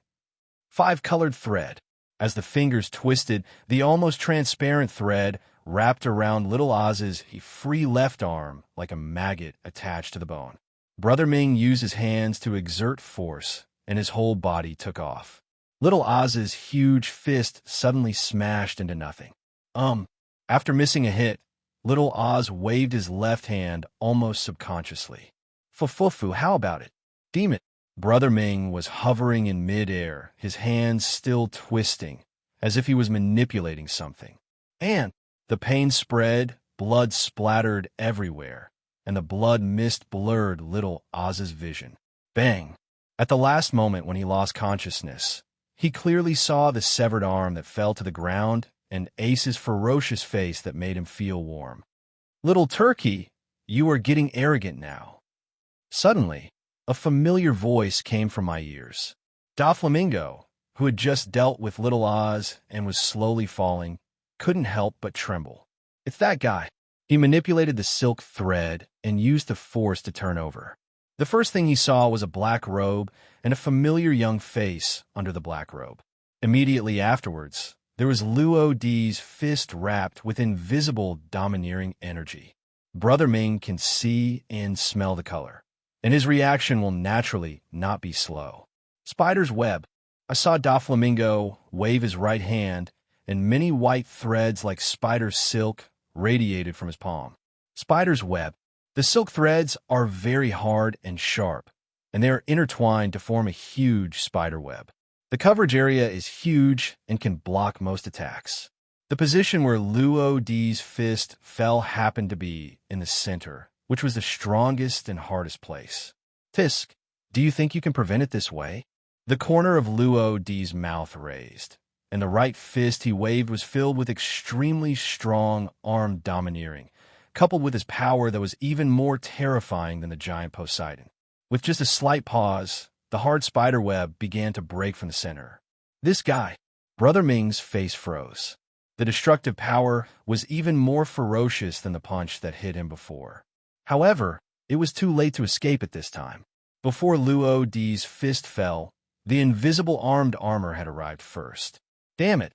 Has this guy really never been to the New World? Also, what on earth is this power about? At this moment, even an old man like Brother Ming felt frightened. Luo Di's power was so great that it could almost be said to be overwhelming. It even gave him the illusion of facing the strongest creature, Kaido, the beast. Brother Ming has a deal with Kaido, so he naturally knows how terrifying Kaido is. He was also afraid of that monster from the bottom of his heart. Otherwise, he would not compromise with Luo because of Caesar's arrest. However, although Doflamingo was shocked by Luo Di's strength, he had no fear. Because here is Luo Di. Don't you think you are too trusting? Brother Ming made a fist with his right hand, and the surface was covered with a layer of armed domineering, and he raised his hand to greet him. Bang! The two fists collided together in the air, causing the air to roar. And it was at this moment that he finally noticed something was wrong. The pain that penetrated deep into the bone marrow quickly spread to the entire arm. Doflamingo's face twitched, and he took a breath of cold air. But he also understood that he had to quickly retreat to a safe position now. An attack that even the armored body couldn't defend against. He thought of a familiar person. That's Kaido. Damn, this kind of power is surprisingly similar to Kaido. When he thought of Kaido, Doflamingo couldn't help but feel a sense of fear in his heart. Then, he used up the last bit of strength before his right hand was about to lose consciousness, but it finally allowed him to use the force to quickly retreat a certain distance. Want to run? Of course, Luo Di would not let him slip away so easily. He saw him flying with his feet in the air and quickly chased after him, etc. Just as he took 2 steps, his expression suddenly changed. This breath, because Doflamingo is very cunning, the almost colorless thread is even more difficult to detect. Although Luo Di is very confident in his own reaction power, he still unfolds what he sees and hears for the sake of being conservative. And this also made him feel a gaze full of examination. His feet paused, then hovering in midair. Turning his head to look past the Marines, his eyes locked on a rigid and serious face. Wearing a burgundy suit with a corsage on her chest, her Marine coat swayed slightly behind her. There is no doubt that it is Akainu. Their eyes met, sparks flying. Luo Di originally planned to deal with Doflamingo before attacking Akainu. But now it seems that it may not work. He had a hunch that Akainu would take action soon. And just as he thought, almost as soon as he thought about it, Akainu moved. He was seen stepping on the ground with both feet, flying towards Luo Di like an arrow from a string. The right hand turned into hot lava, which continued to expand and grow. Some lava dripped down on the way, and several Marines below were hit hard, causing them to scream in pain. Fufufu, Luo Di, this is the Marine headquarters, and Marine will not let you be presumptuous. Doflamingo escaped to a safe location. Looking back, it was as he expected. Marine would not leave Luo Di alone. You will pay a price for being arrogant. Marine's strength is not that simple. Akainu's moves are huge. As one of the 3 generals of Marine headquarters, every move he makes may change the situation on the field. So many people in the white group are secretly paying attention to him. It's abnormal. That attack caused us heavy losses before. What is Akainu doing now? Damn it, no one stopped him? As long as we don't cause trouble, the captains and Dad will definitely have a way. No, look, Akainu doesn't seem to be targeting us. He seems to be targeting that black-robed man in the sky. The man in black robe? Wait, isn't that guy Shinigami Rodi, the captain of the Shinigami Pirates? I didn't expect him to join this battle. But what is his purpose?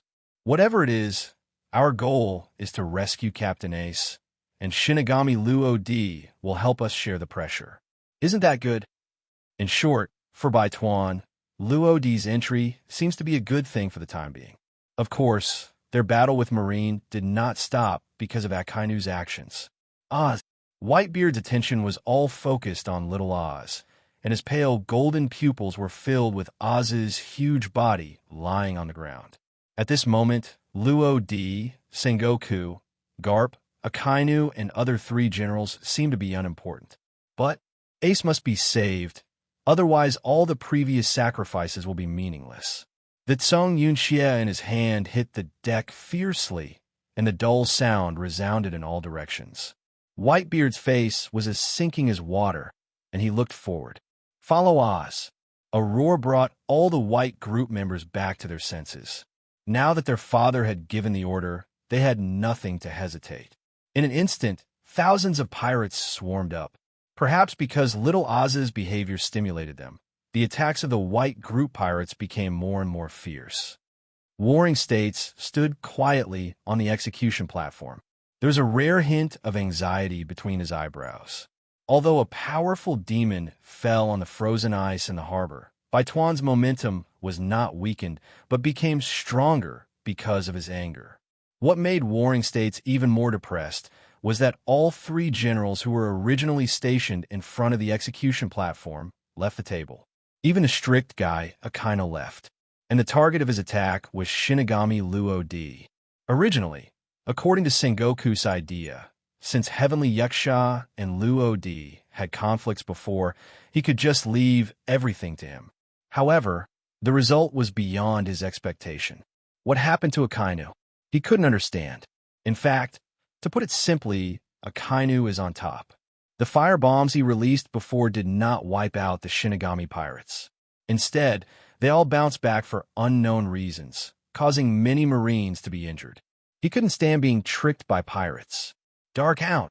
Akainu was close to Luo D in almost the blink of an eye, and the distance between the two was less than 10 meters. The huge molten arm almost ignited the air, and the breath was filled with hot breath, which was suffocating. Dark Hound! But he saw Akainu wave his hand violently, and the lava arm suddenly stretched. This move was extremely fast, hard to guard against, and extremely powerful. Ace was pierced through the abdomen by this move, killing him in one move. As expected, he is the strongest in single attack. Even the invulnerable Shinigami robe could not completely block the oncoming heat wave. Luo D relied on his sense of sight and color to fly back almost at the same time as Akainu attacked. A little mouse that only knows how to run around. The blow missed, and Akainu snorted coldly.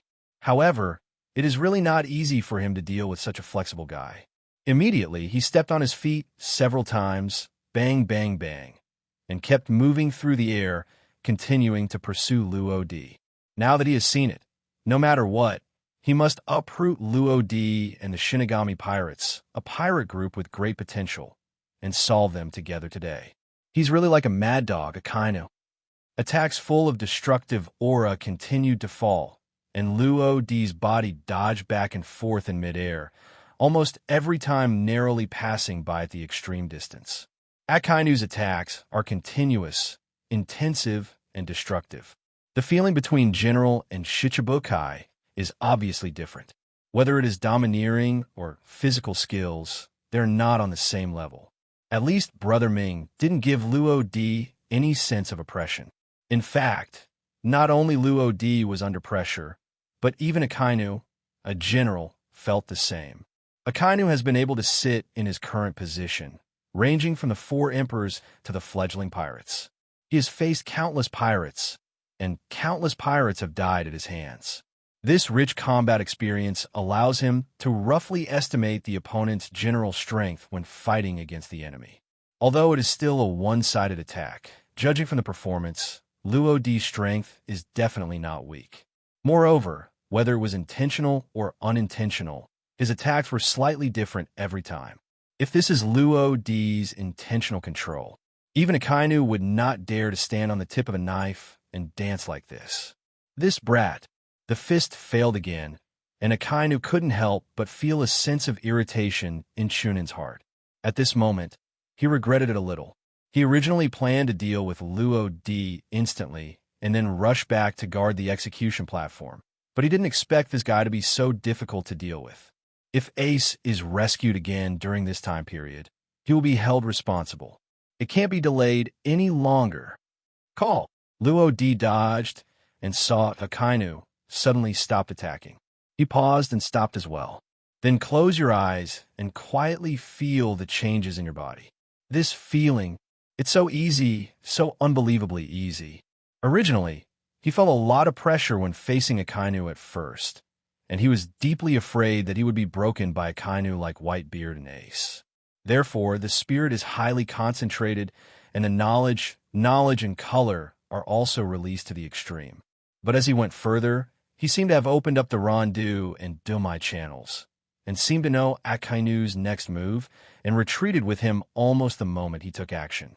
This also made all Akainu's attacks in vain. And this ability to predict the opponent's movements in advance reminded Luo Di of the top level of knowledge, predicting the future. In fact, ever since he learned the art of seeing, hearing, and color, he knew that if there were no adventures, his seeing, hearing, and color would only reach an average to upper level at best. Maybe it's because of his talent, or maybe it's because his soul comes from another world. The specific reason is unknown, but his experience and appearance can be said to be finalized. And when all other abilities are outstanding, mediocrity in knowledge and appearance will gradually become a fatal flaw.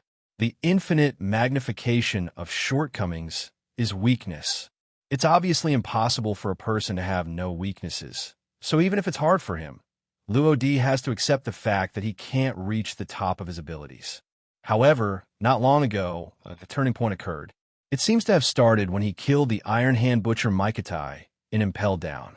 At that moment, he felt that his 5 senses had been sublimated and his soul had undergone a qualitative change. He seemed to have crossed some unseen boundary. It's just that the situation at that time was too critical. He just wanted to leave Impel Down City quickly and didn't have time to think too much. After leaving Impel City, a lot of things happened later, so he had no intention of understanding his own changes. And now, Luo Di suddenly opened his eyes. He smiled very happily. It seems that I really have the potential to predict the future, or in other words, I have already seized that opportunity. No matter what the cause is, the result is good. Opposite, Akainu's momentum turned out to be stronger, and the air became hotter. The frozen ice below gradually melted. Kid, you did what happened before, right?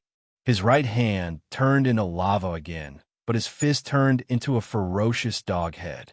The teeth made of intertwined magma and lava were enough to easily bite through and melt steel. If it bites someone, the consequences are unimaginable. At this moment, Luo Di regained his composure and looked at Akainu again. Hey, what are you referring to? Let this place be shrouded in darkness? Or do you mean returning those trash to you? As soon as he said this, Akainu didn't ask any more questions. He already understands. It seems that it's all your fault. I never expected that a newcomer who has never even been to the new world can do this. I shouldn't have kept you in the first place. He regretted not killing Luo Di sooner. Of course, regret is of no use. If Luo Di and the Shinigami pirates are left here forever, then the previous mistakes will no longer exist. Thinking of this, Akainu's dog-headed arm became more ferocious and manic. Dog bites Gyurin. His eyes were locked on Luo Di, and his lava arms continued to extend. The speed is even faster. However, what shocked Akainu was that Luo Di easily dodged with just one side of his body, and the position where he stopped happened to be the limit distance of his attack. Once or twice can be understood as luck, but if it is always the case, there is a problem. How on earth did this kid do it? Akainu was surprised and waved his hand, and a lava arm more than 10 meters long swept out. Go! His left arm turned into a lava dog almost at the same time, and cooperated with his right arm, almost blocking all Luo Di's escape paths. Fisk, do you think this can trap me to death? Luo Di sneered, then put his arms together, and his body just passed through the narrow gap that had not yet been closed between his arms. Akainu's attack failed again. Moreover, because of the impact of his arms, his body became stiff for a moment. Opportunity, isn't this coming? Luo Di is a man who knows his timing well. He knew Akainu would be anxious, because Akainu has a lot of responsibilities. He didn't just have to sit on the execution platform.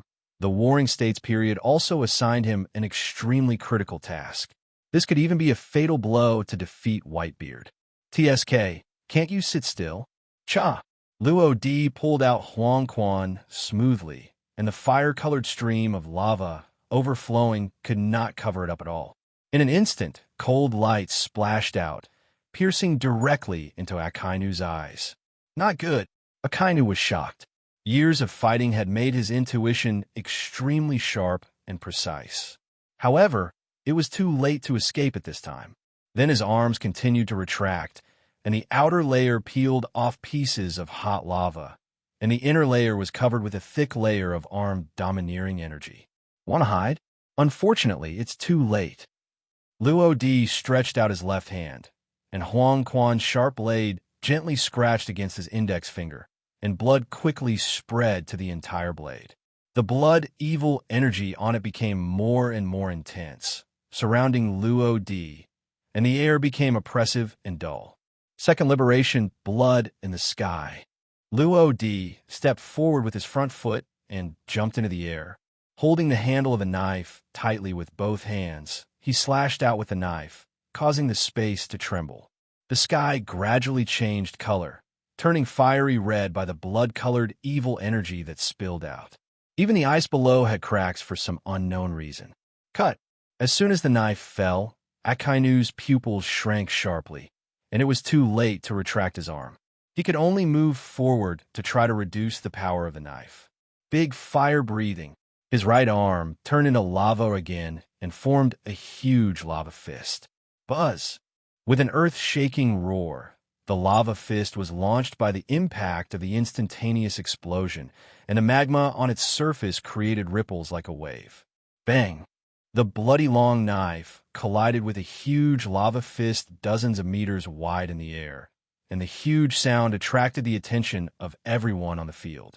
At this moment, both sides were at a stalemate, unable to make any progress. However, the hot magma on the surface of Akainu's lava fist fell off quickly, falling like raindrops in all directions. The ice surface below was poured by magma, and instantly, the field was filled with fog. What that guy Kazura said is actually true. This brat from Luo Di is indeed as powerful as a general. At this moment, Akainu thought of the content of Kizuru's report after the fall of Impel Down, and his understanding of Luo Di's strength became clearer. As expected, I can't keep you. Akainu's rigid face erupted with a fierce expression. Burst! As the voice fell, his arms suddenly swelled. Huge heat burst out, and the surface of the lava fist continued to crack, and finally collapsed quickly due to the powerful impact, turning into flame bombs all over the sky. Luo Di, who was the closest, received the greatest impact. Even if he had predicted it in advance and quickly withdrew his strength, it would be of no use even if he anticipated such a large-scale attack. He could only keep waving Huang Quan, and huge slashes flew out one after another. Bang, bang, bang. The two cancel each other out, just isolating some of the impact. Of course, the gap cannot be completely filled. Luo Di shot out his left hand and placed the invisible armed armor in front of him. Almost at the same time, a blazing aura swept over him with armed, domineering energy, followed closely by several flame bombs, sealing him completely. Bang! Midair. The flame bomb completely engulfed the black robe, leading him to retreat continuously, and finally smashed into the thick ice, disappearing without a trace. Hey, is it finally over? Akainu gasped and looked down, but could only see the hot water gradually overflowing. Moreover, based on what he saw and heard, he was basically certain that Luo Di must be in the seawater. And if a person with abilities submerges into the sea, unless he is an inhuman monster like Kaido, it can be said that there is only one way to die. You have to go back quickly. Akainu glanced around briefly and found that many white pirates were getting closer and closer to the execution platform. There was no general guarding the place in front of the execution platform, which was very dangerous. Then he stepped on the moonwalk and hurried back quickly. Did you lose? What a pity, you were still too young after all. Whitebeard had actually been observing the battle between Akainu and Luo-D. What he didn't expect was that Luo-D could actually compete with Akainu, a newcomer with such great potential, even younger than Ace. But the final result is somewhat disappointing. However, being able to consume Akainu's physical strength also greatly increases their possibility of rescuing Ace. Aboard the Shinigami, hearing a bang, the telescope held by Tuji suddenly fell to the ground. Little thing, what's wrong with you? Lafayette noticed something unusual about him and walked over slowly. When he looked closer, he saw Tuji's eyes widened, with an indescribable sadness in his eyes. The ship captain, well, it seems to be gone. What's gone? Captain Lodi. The more Lafayette listened, the more outrageous he felt. So he continued to ask, what happened? What did you see? Little thing, you should be aware of the captain's strength. How could he suddenly disappear? Tuji pointed to a small puddle a few hundred meters away, which was filled with mist. If it weren't for the presence of sight, Lafayette wouldn't even be able to see clearly. There, the captain was knocked into the sea by the general, named Akainu. Into the sea? Lafayette was stunned. At this time, Smanton and others also came over. Then the captain isn't, because Luo-D had never told anyone the secret of not being afraid of sea water. They subconsciously thought that Luo-D had almost no chance of surviving. After a moment of silence, Fryan stood up. If we rush over now, we can still save him. Everyone turned to look at him. Fryan put his hand into his pocket and touched it. The next moment, he found a small piece of pink coral. Bubble coral, brought from Fishman Island. Lafayette took it and sighed secretly. You guys really have everything. With this thing, there should be no problem. Okay, you just stay here. I will leave the captain to me. However, you should pay more attention to that Akainu. If there is anything wrong, leave immediately. In fact, he had long noticed Akainu's hostility towards their Shinigami pirates. He also noticed the fire bombs that hit the Shinigami before. There was no doubt that they were released by Akainu in order to destroy them. In the end, everything seemed to be resolved by the captain. Now that the captain is in trouble, as a crew member, naturally he cannot sit still and wait for death. Go ahead, we'll pay attention. Okay, don't hesitate when the time comes. With a final reminder, Lafayette swooped down as his white wings stretched out. Doflamingo, you gave Oz to, I will never forgive you. Atmos, the captain of the 13th Division of the White Regiment, stepped on little Oz's body and came to the front line. He held two swords and went straight to Doflamingo. Hey. Doflamingo gradually came back to his senses, lowered his head, and continuous laughter came from his mouth. Atmos was a little annoyed. Hole, what's so funny about this? Immediately, as his arm exerted force, he carried a huge sword and slashed hard. But Brother Ming just stepped forward with his front foot. His body jumped into the air lightly, and the sharp sword embedded in the ice, cutting through the air. Ha. Brother Ming covered his face, grinning almost to his ears. It wasn't Atmos's words that made him laugh. What he was laughing at was Luo-D. Although he hid aside, he did not miss the battle between Luo-D and General Akainu, and even paid attention to it intentionally. Kid, I've told you before, this is Marine's headquarters. If you just watch the battle quietly, Marine won't care about you, but if you get involved in this game, Marine won't let you go wild. This execution is facing the whole world, and everyone's eyes are focused here. As Luo-D is a pirate, Marine will certainly not let him act recklessly. Not to mention, Doflamingo is a Shichibukai. This is a recognized thing. He can be defeated, but he can only be defeated at the hands of the Four Emperors pirate group. As for pirates of Luo-D's level, in order to ensure that the Seven Warlords of the Sea deter pirates at sea, they will not allow them to be openly defeated by newcomers. This is the second reason why Akainu takes action.